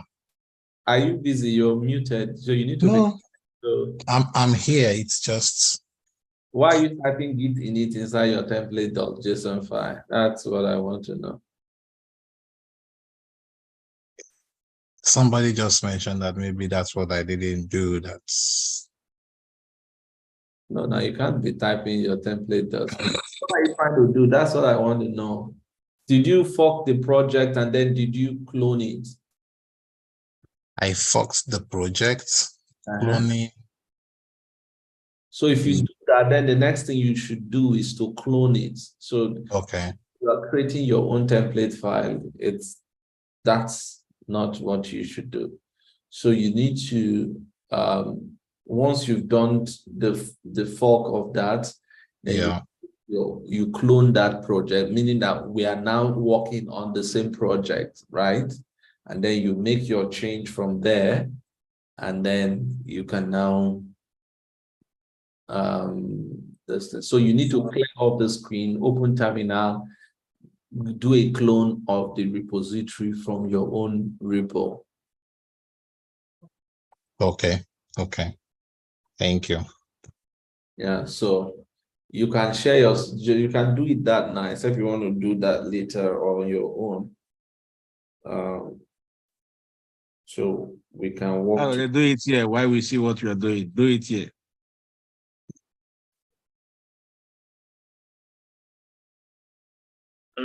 Please, what are we saying?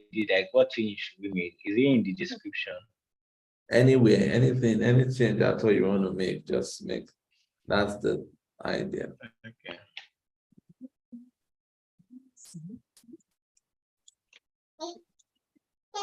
Don't clone inside that. You see, you're cloning inside have it inside. So you should clone outside. You should Okay. clone different directory. Do you get? So you can CD, do CD space dash dash it will go back to your top level folder, which is vacations, from what I see on your screen.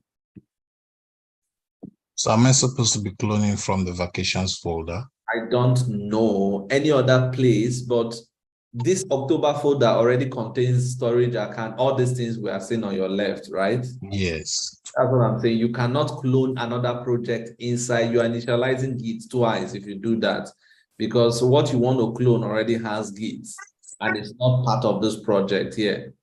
Do you get it? Yeah. So you don't want to clone. So that Git clone you want to do now, we put that folder inside here, which doesn't make sense. Mm-hmm. So it's better to create a new folder. Yes, that's what I'm saying. You can do that from command line by going back to maybe vacations, going back to another maybe correct from what you wrote here, right? Yeah. And that's what I'm saying. So if you do CD space dash dash, it will go back one level higher. Again, it will go back one level higher. That I'm just showing you how to work with command line. CD space dash dot. Sorry.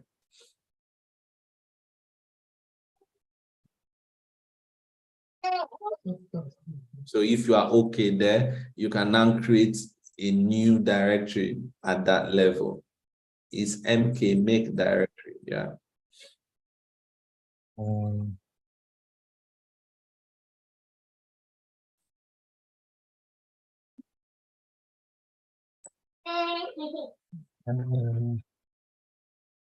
Am I correct? It's just a folder name now. What are you asking? You are creating a folder. So what are you asking me? MK directory is the command. So you're giving it a full name for the folder. Just like vacations is a folder on your device. So what do you want to call this folder? So you now need to seed into that Git, for instance.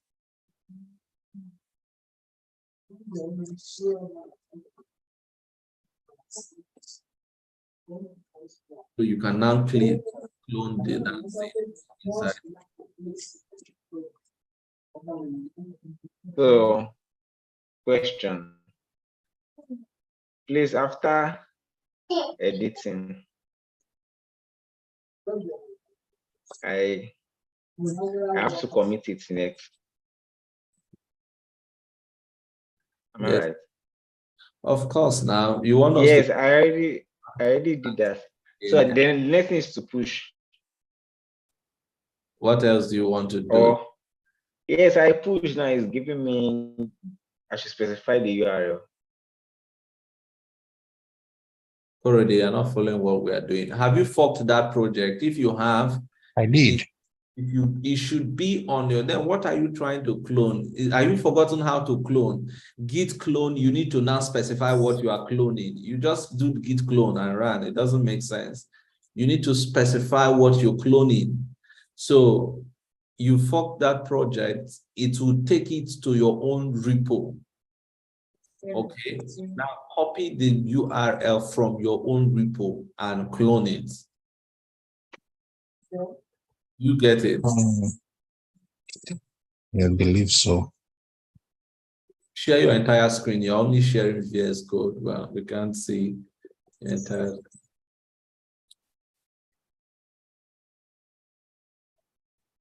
Is that kind of what you're saying is not, I don't get what you're saying. Okay, I said Do you, after I you know okay, the task you are doing? The task you are doing is to fork that clone yes, your own I repo, did it. make changes, push changes back, and create a commit. Okay, after creating, I created the commit already. You need to clone this thing from here. So click on code, copy URL, click on code here.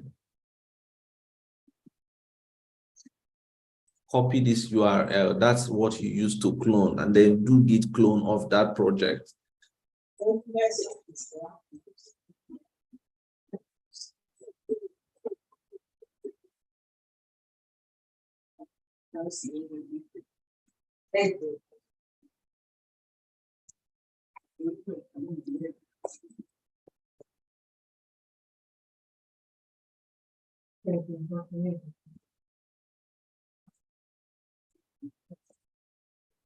So do dir on that place so that you see the name of the directory.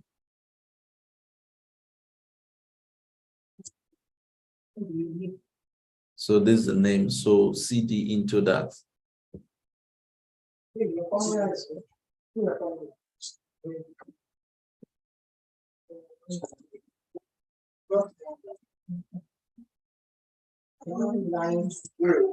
Just cd into branching strategy. That's the folder. Just cd and put branching strategy.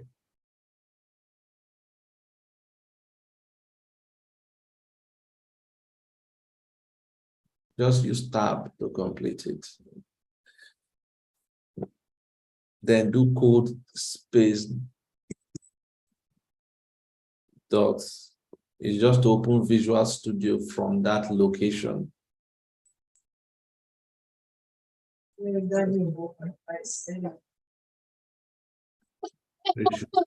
Instance of VS Code from there.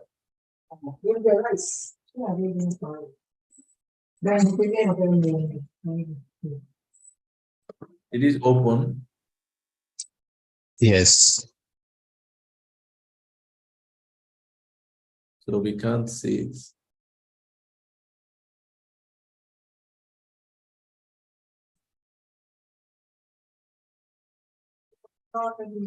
Please, everybody, just watch what we are doing. So we can't see your screen. We are still seeing the old instance. Can you see the screen now? Yeah, so we can now see this thing. So you can close that old one or just maximize this one so we can. So this is what we are saying. So you now want to make changes. What I'm saying is do the same thing I've done. That's essentially what we're saying. So if you understood what we have done so far, so create a branch of this main, make a change, then push it to your own branch, right? I mean, push it to your own repo, and then create a pull request.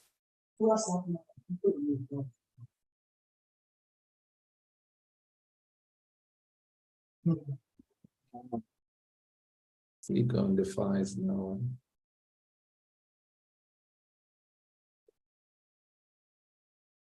Yes.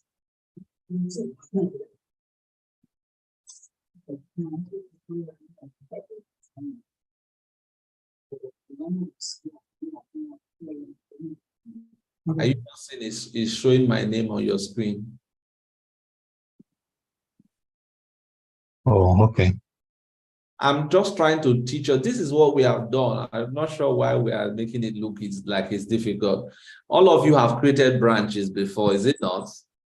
I'm just showing you how you can work on somebody's project. So what I'm saying is make any change on this my file. So create a branch, make a change on the file and push it back. So you're just trying to say, okay, I have done the work you've asked me to do. So You can change anything you want to change. That's the point I'm making. But first of all, create a branch. That's the first thing. So the first thing you need to do, create a branch. So what branch are you on now? Let me be sure you following.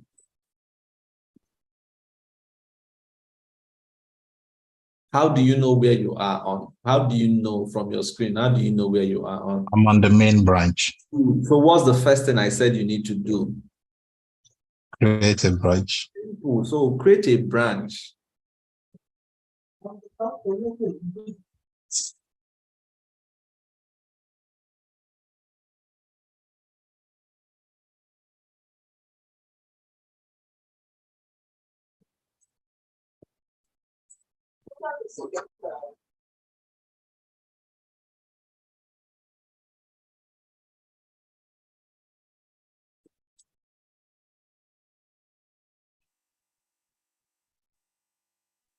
What type of this thing are you? What command are you writing? You put git first, What's the command? branch, and the name of the thing. So remember I say future branch, yes, future /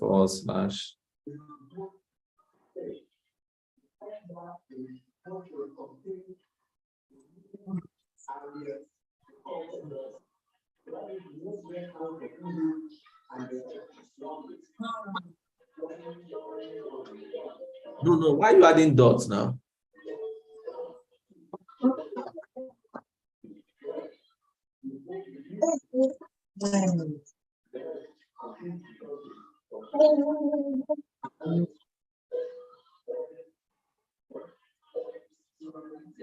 Brother, are you sure you are here today? Why are you doing now? Let me know what is the next thing you want to do now. So Just do. No, hold on. The fact you're helping doesn't mean you're helping. What do you want to do now? You're sharing your screen, so what do you want to do? Let me be sure you understand what you're doing. once we've created the branch, I need to check to see if the branch I created was created.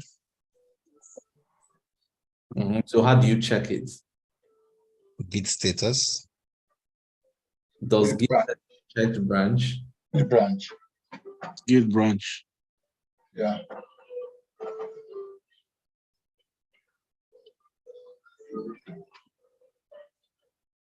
So what's the next thing you want to do?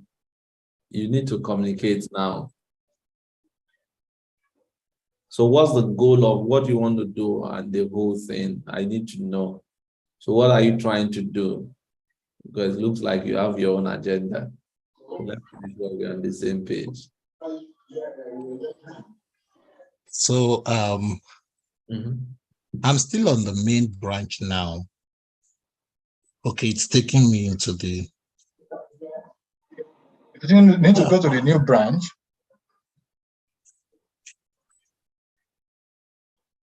If you are telling him what to do, he doesn't know what to do. So then we have a problem. So I need to know that you know what you want to do, but is the now how to do it that we are helping. Not that you don't know what you want to do. You just drive it. So what's the goal of, because I've said it like 10 times, what is the goal of this task that we're trying to do so that we can know where to help you? For me to get back to you that I have done what you asked me to do, and then you'll be able to check and approve it. So, but what do you want to do now? What you just said is a general thing. It's not specific. What do you want to do? That's my question. To edit the file, you work on the project or contributes to the project. Exactly. So what creating a branch. So which of the project file do you want to contribute to? The main file. So is there a main file? Now you see where the problem is coming from. You're not following. Is there a file on the template file? So can you switch to template file now? Let's be seeing the template file. So where do you want to change in this template file?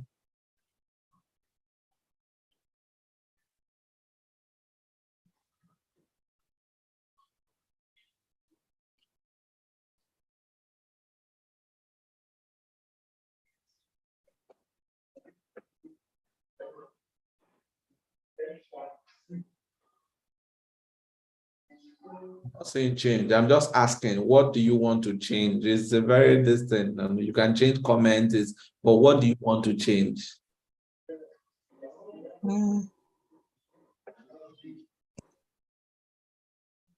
don't know really.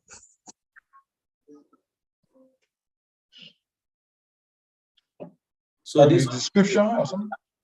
what are you saying now, bro?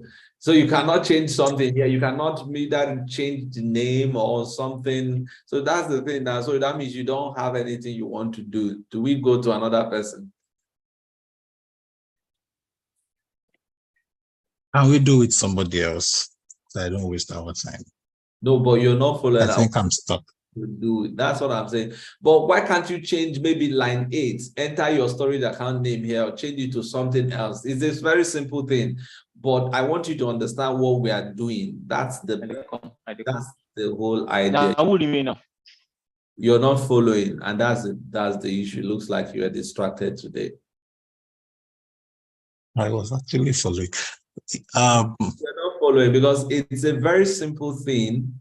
What we've done is it's a very simple thing. What the summary of what we are doing is you want to collaborate on a project, right? So imagine all of us are working on this ARM template.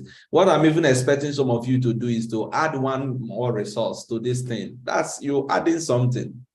I just added a storage account. You can add an app service.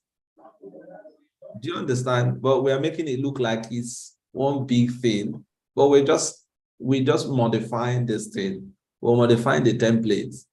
You did ARM template yesterday, so I'm expecting you to say, okay, let me parameterize another thing. You just create one thing, that's all, right? And now get your change for everybody to see. But in the process of doing that is what we are working through. We are saying you cannot make your change directly in the main branch. So you need to switch to the branch you have created, make the change in that, do the normal git add, git commit, git push up. Simple. Is it complex?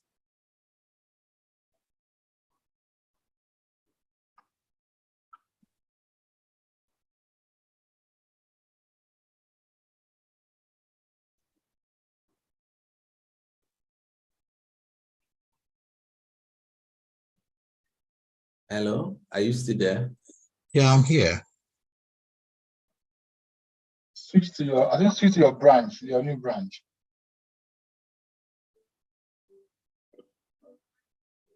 It's Git branch or something. So switch, if you've forgotten the commands, go back to the video, but click on the main branch here and it will give you all your branches and you just switch to the one you want to move to. I have showed you all these things. So switch to the branch you want to go to. Simple. You see it as switched to that branch. You make your change, then do all your normal gits, this, gits, whatever, and then you push. Modify anywhere in the code you can add a space, that's a change. Anything you want to do, it's a change. You can add a resource, it's fine. Just something to let us know that you touched this file, right? You can change the parameter.json, just anything. Yeah.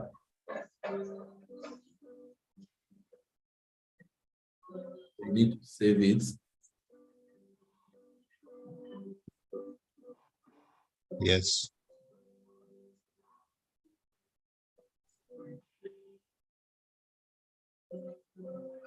Hard. Hard now.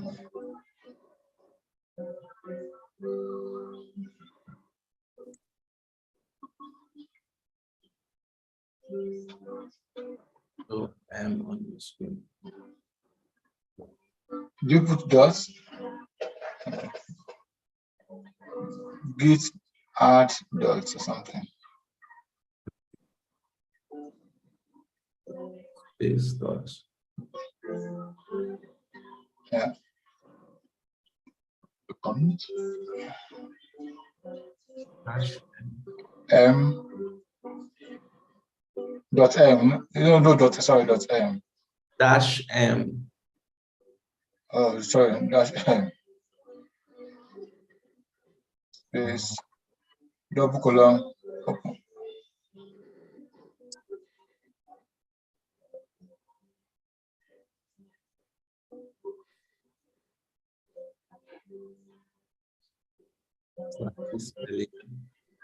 Spelling affecting everybody today. So you Push. Git push.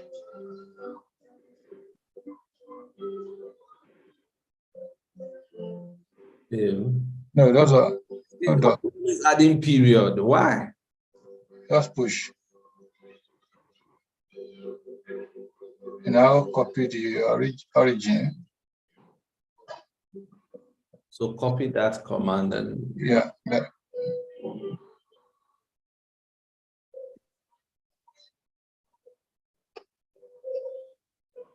I think you copy some space.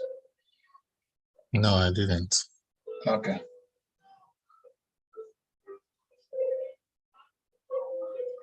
Okay.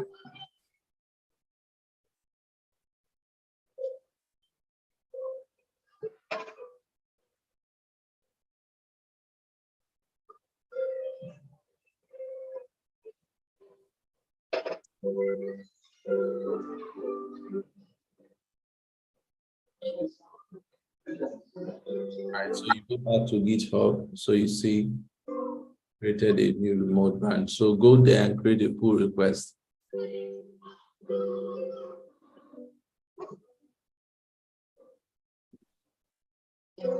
Refresh your screen.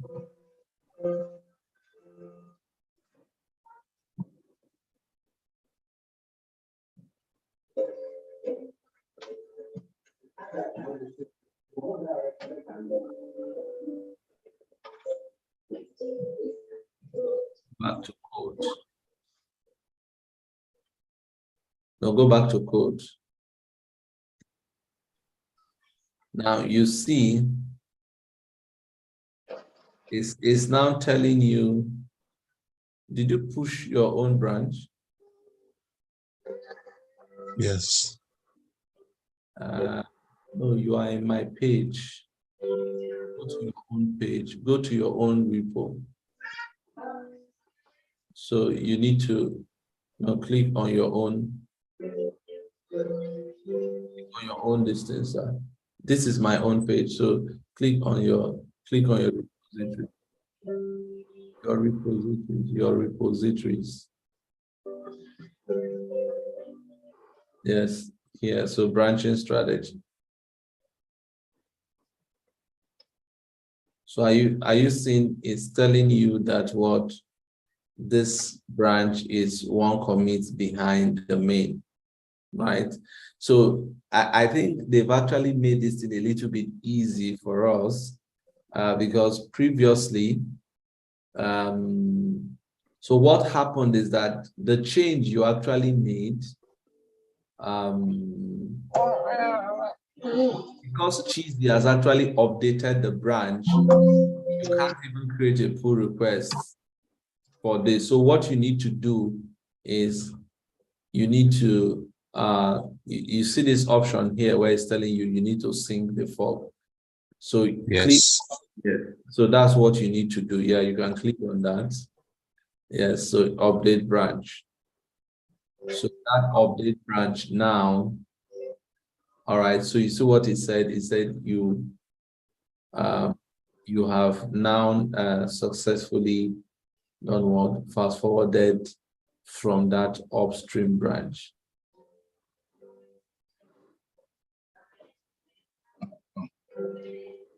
Click on this drop down. Let's see if your branch is showing.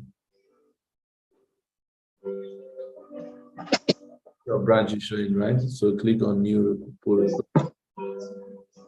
They can use the option on the right, new pull request.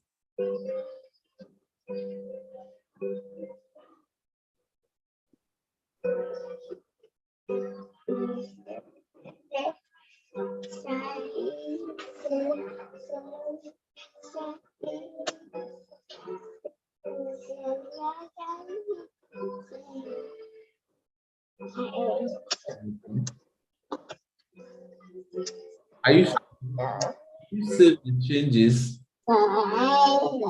Sorry? The changes on your branch? I didn't get that. If you save the changes on your branch, let's see.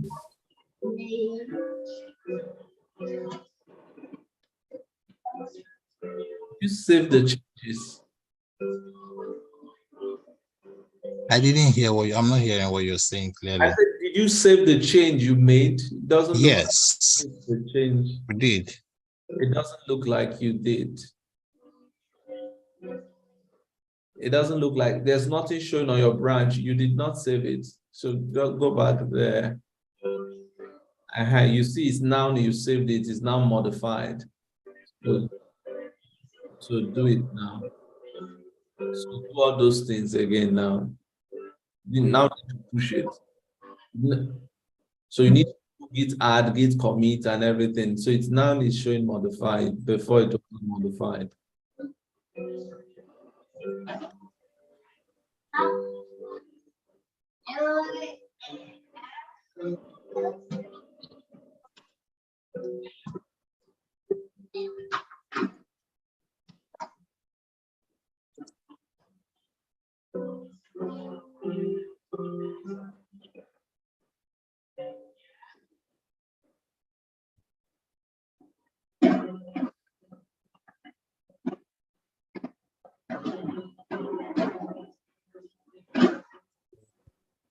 -M message.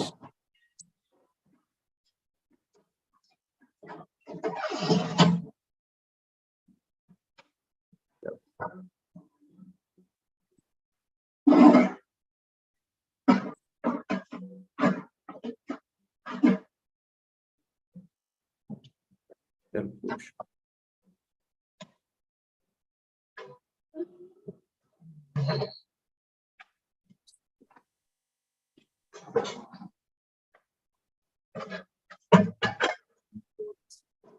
So go back to, so refresh, let's see. So you see this. So you're now seeing, right? Yeah. So this is where we need to be. So now you've made one change, so you can now create a pull request. What, Chris? Sir? What is that? Sorry. Huh?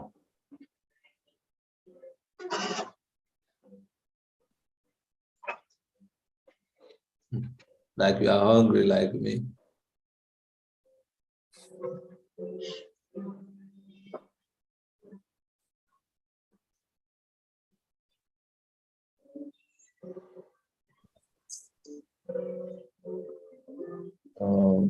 Exactly. So you see, now this is where, guys, this is what I'm telling you of. Is that this branch has what? Conflicts. Exactly. Please, everybody, can we all watch this together? Now, you know why this is having conflict?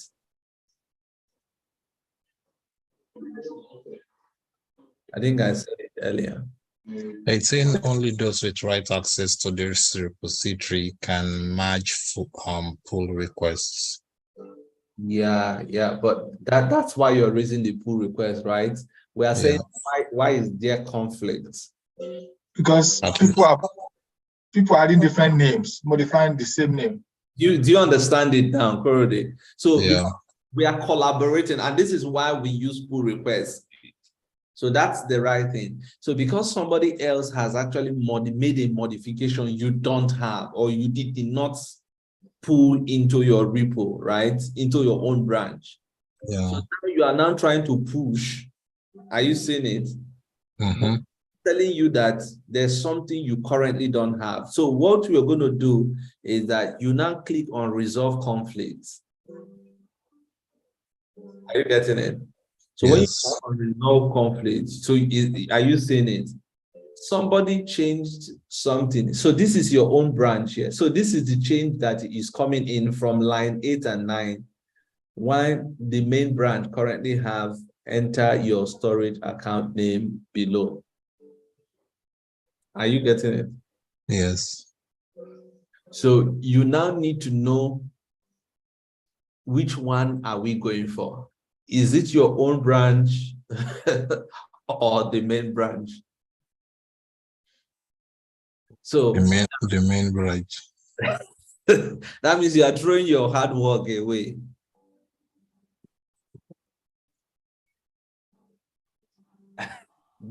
Do you get it? Yeah. Do you understand it? Yes. Yes, because I've seen people in the process of trying to merge conflicts, they throw away everything they've done. All right. So you now need to carefully, and that's why you can actually, and this is where Git Lens actually helps you well, because Git Lens has a way of showing you both changes and then allowing you to filter them out.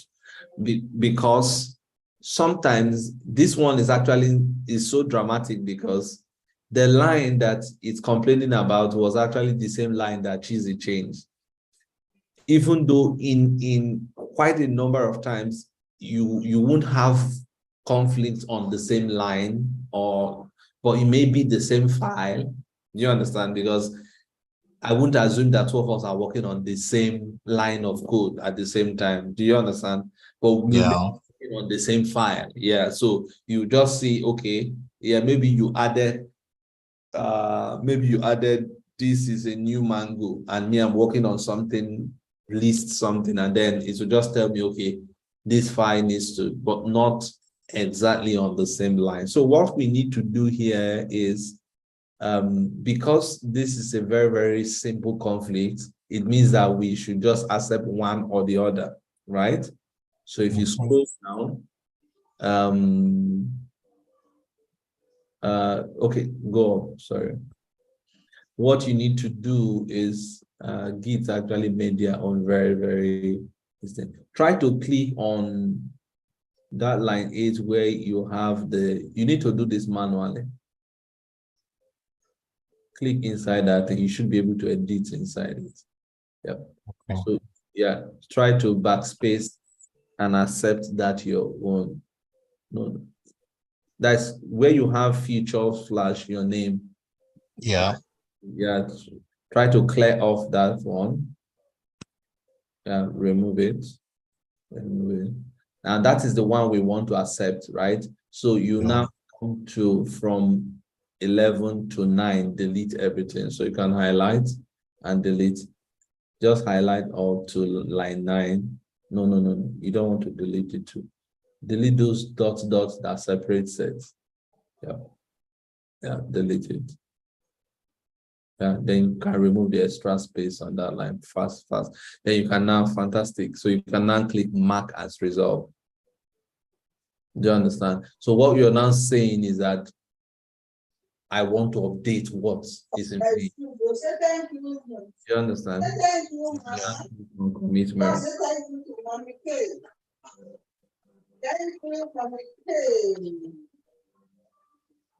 Click on commit on your right. Yep. So that's how you resolve merge conflicts. So, and now you see it, there's no more merge conflicts. And then I will review on my end just so we see what is happening. 25, sorry there.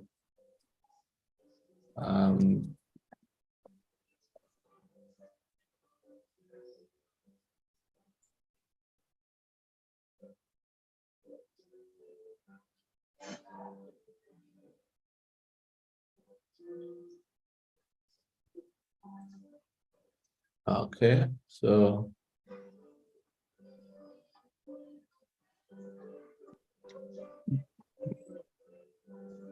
Thank you.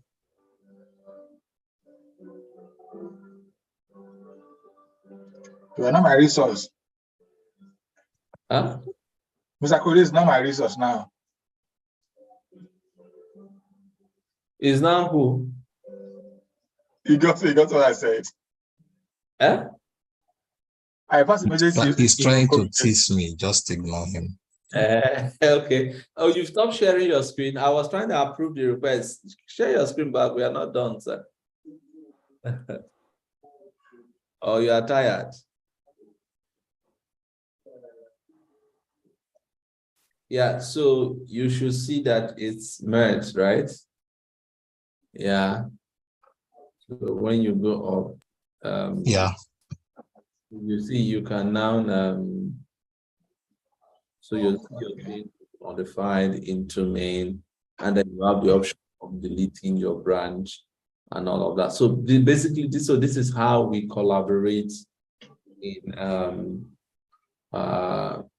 using Git on the same project. So imagine, so you see, this is how, for instance, on this project now, we can be able to scale fast. So let's assume you get into the office today and then they say, okay, that George, you actually set up a VMSS, that's virtual machine skill set, on that branch, on that repo, right? Imagine all of us are using one repo. And then you, Ebenezer, you're adding this, and then this person is adding this. You see, all of us can work together, right? On that. At the end of the week, our resource, we have already. Did you get any email like Chizzy got?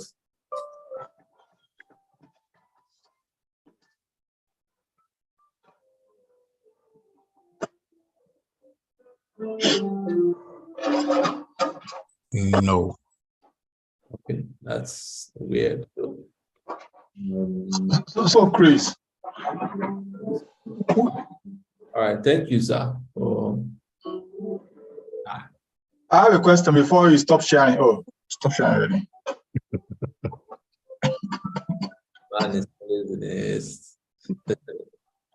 Thank you.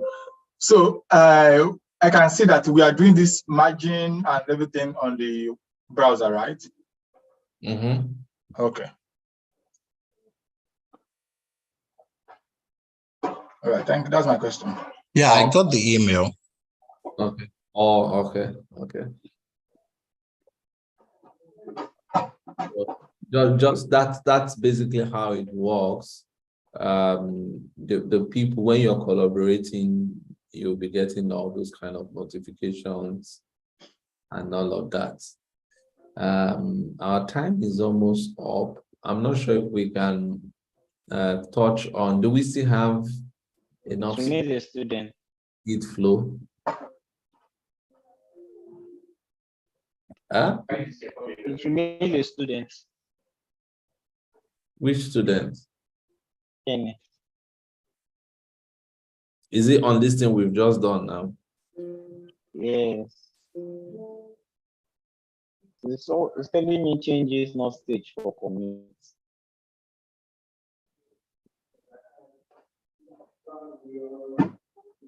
Share your screen. Let's see what you're having. Yes.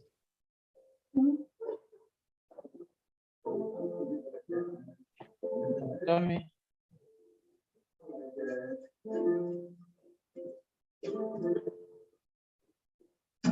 Yes.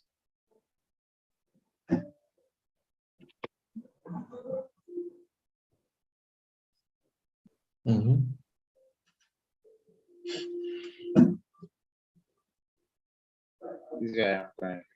I've done. I just did. I just changed this statement. Mm-hmm. So you do Git add now. You've not done Git add. Yeah. Oh, what is that? Okay. Is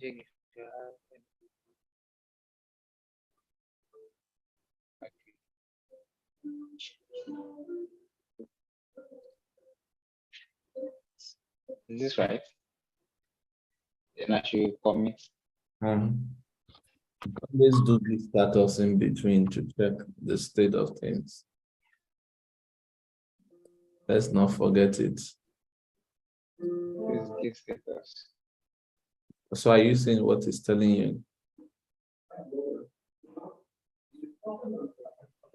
Changes not stage for commit. Click on this thing on your right hand side. So you have an issue here. So anytime you see numbers there, it's giving you what the problem is. So changes is not in. So click on this thing here. Save up.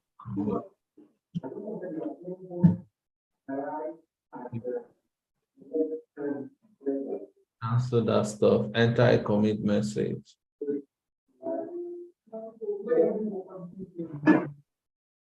You were actually making the change first directly on the main, and you remember the Yes, I made the mistake there. See, I've caught you now. And you are complaining. Whoa. You are the one that caused it.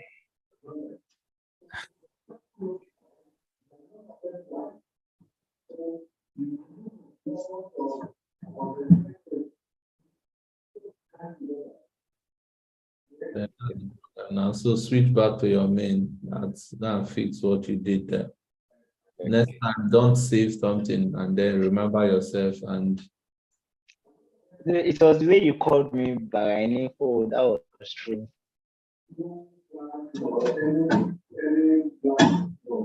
Are we seeing the error he's getting? It's a very it's something you can suffer if you have that kind of, if you don't know what to do. So it's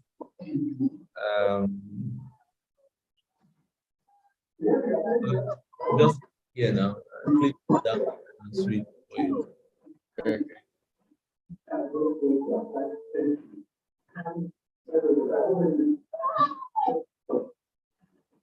Okay, it's master.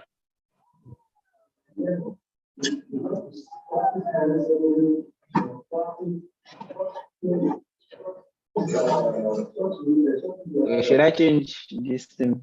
Just what I'm showing you, that's how you solve it. Okay. This ellipsis, these three dots here. Come to commit.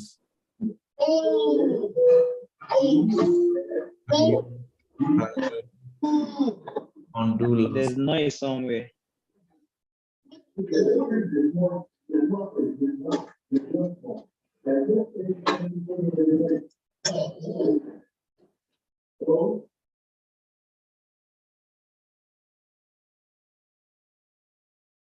All right.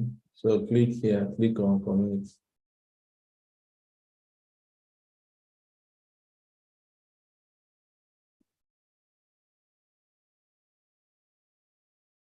All right, so go back to your branch.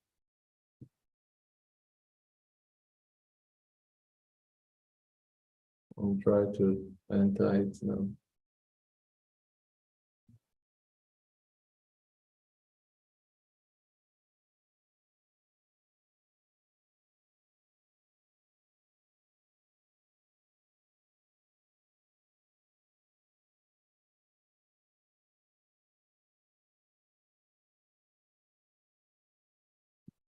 It's add. Then check the status again. Let's see.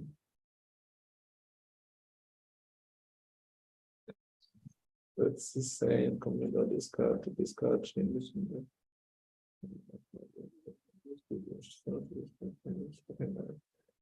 So come back, go back to that ellipsis up there. The first one. Go to changes. Yeah, do discard all changes. No changes. Changes. Okay. Yeah, discard one file.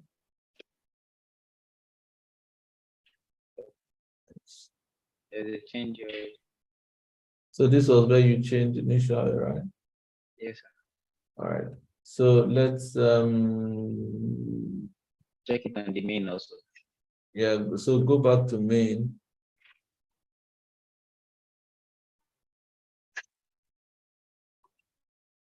Even though I see this, so you see the branch that this guy actually changed now. Korode, remember his change has been merged, right? So are you seeing it on your screen? It's telling you that there's one change coming from here. But I notice you also made a change here that the thing does not. So you need to discard that change. So go back here and discard that change.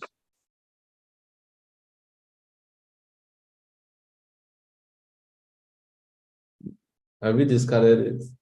Yes, sir. Okay, click on it again. Then it looks like you staged it.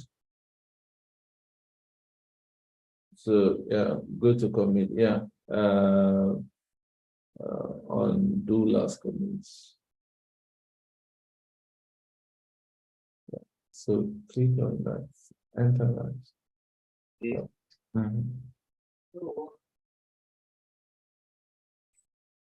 Why is it still keeping it? Click on it again. Okay.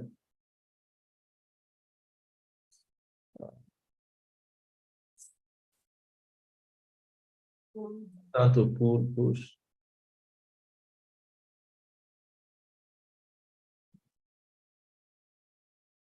Click on sync first. Let's see.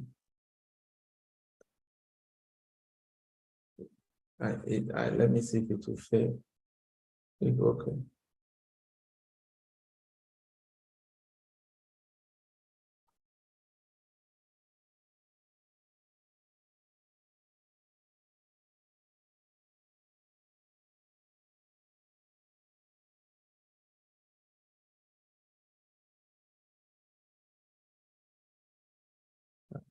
It should fail.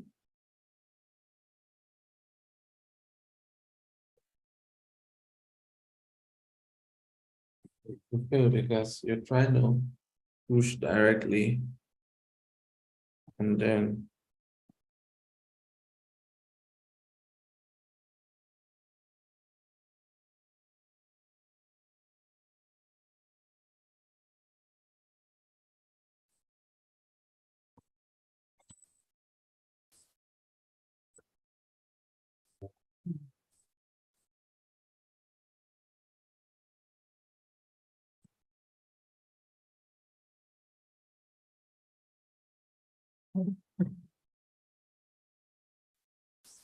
yeah, I don't expect that thing to actually pass.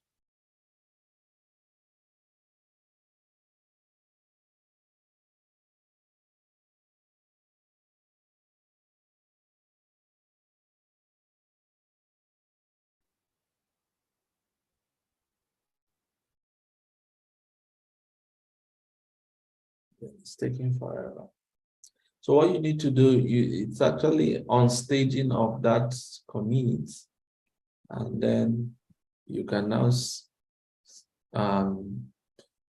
now go back to your branch and then stage that commit. That's you add it and then commit and then push. That should fix it. All right. Or if not, if it doesn't work, what you do, create a new branch and do it from there. All right. But since the error was from the main, we must affect the new branch. No. If this thing resolved, normally you see that one arrow going up, one coming down. You should not have an arrow going up on main. It means that it's the change up. You should only have one coming down on your main or master branch. All right. Yeah, so that's the problem. And so we're trying to unstage that one commit so that you'll be seeing 0 up. So that's what you want to achieve. So normally this sync should fail, then you tell it to revert, and then it will turn back to 0, right? And then it will be fine. Thank you. But just keep in mind the issue started when, and that was how I knew. When I looked at your main, I saw that it's pointing one arrow up. I knew that you already made a change in main and you went and added it. Right. So that's where the problem comes. So what you need to do is unstage that thing you've done and then discard it. And then you make that change in the right branch. Right. So guys, we've come to the end of today. I know it's not an easy road, but we're making progress gradually. So next week, what we'll do is we'll focus on GitHub. We'll focus on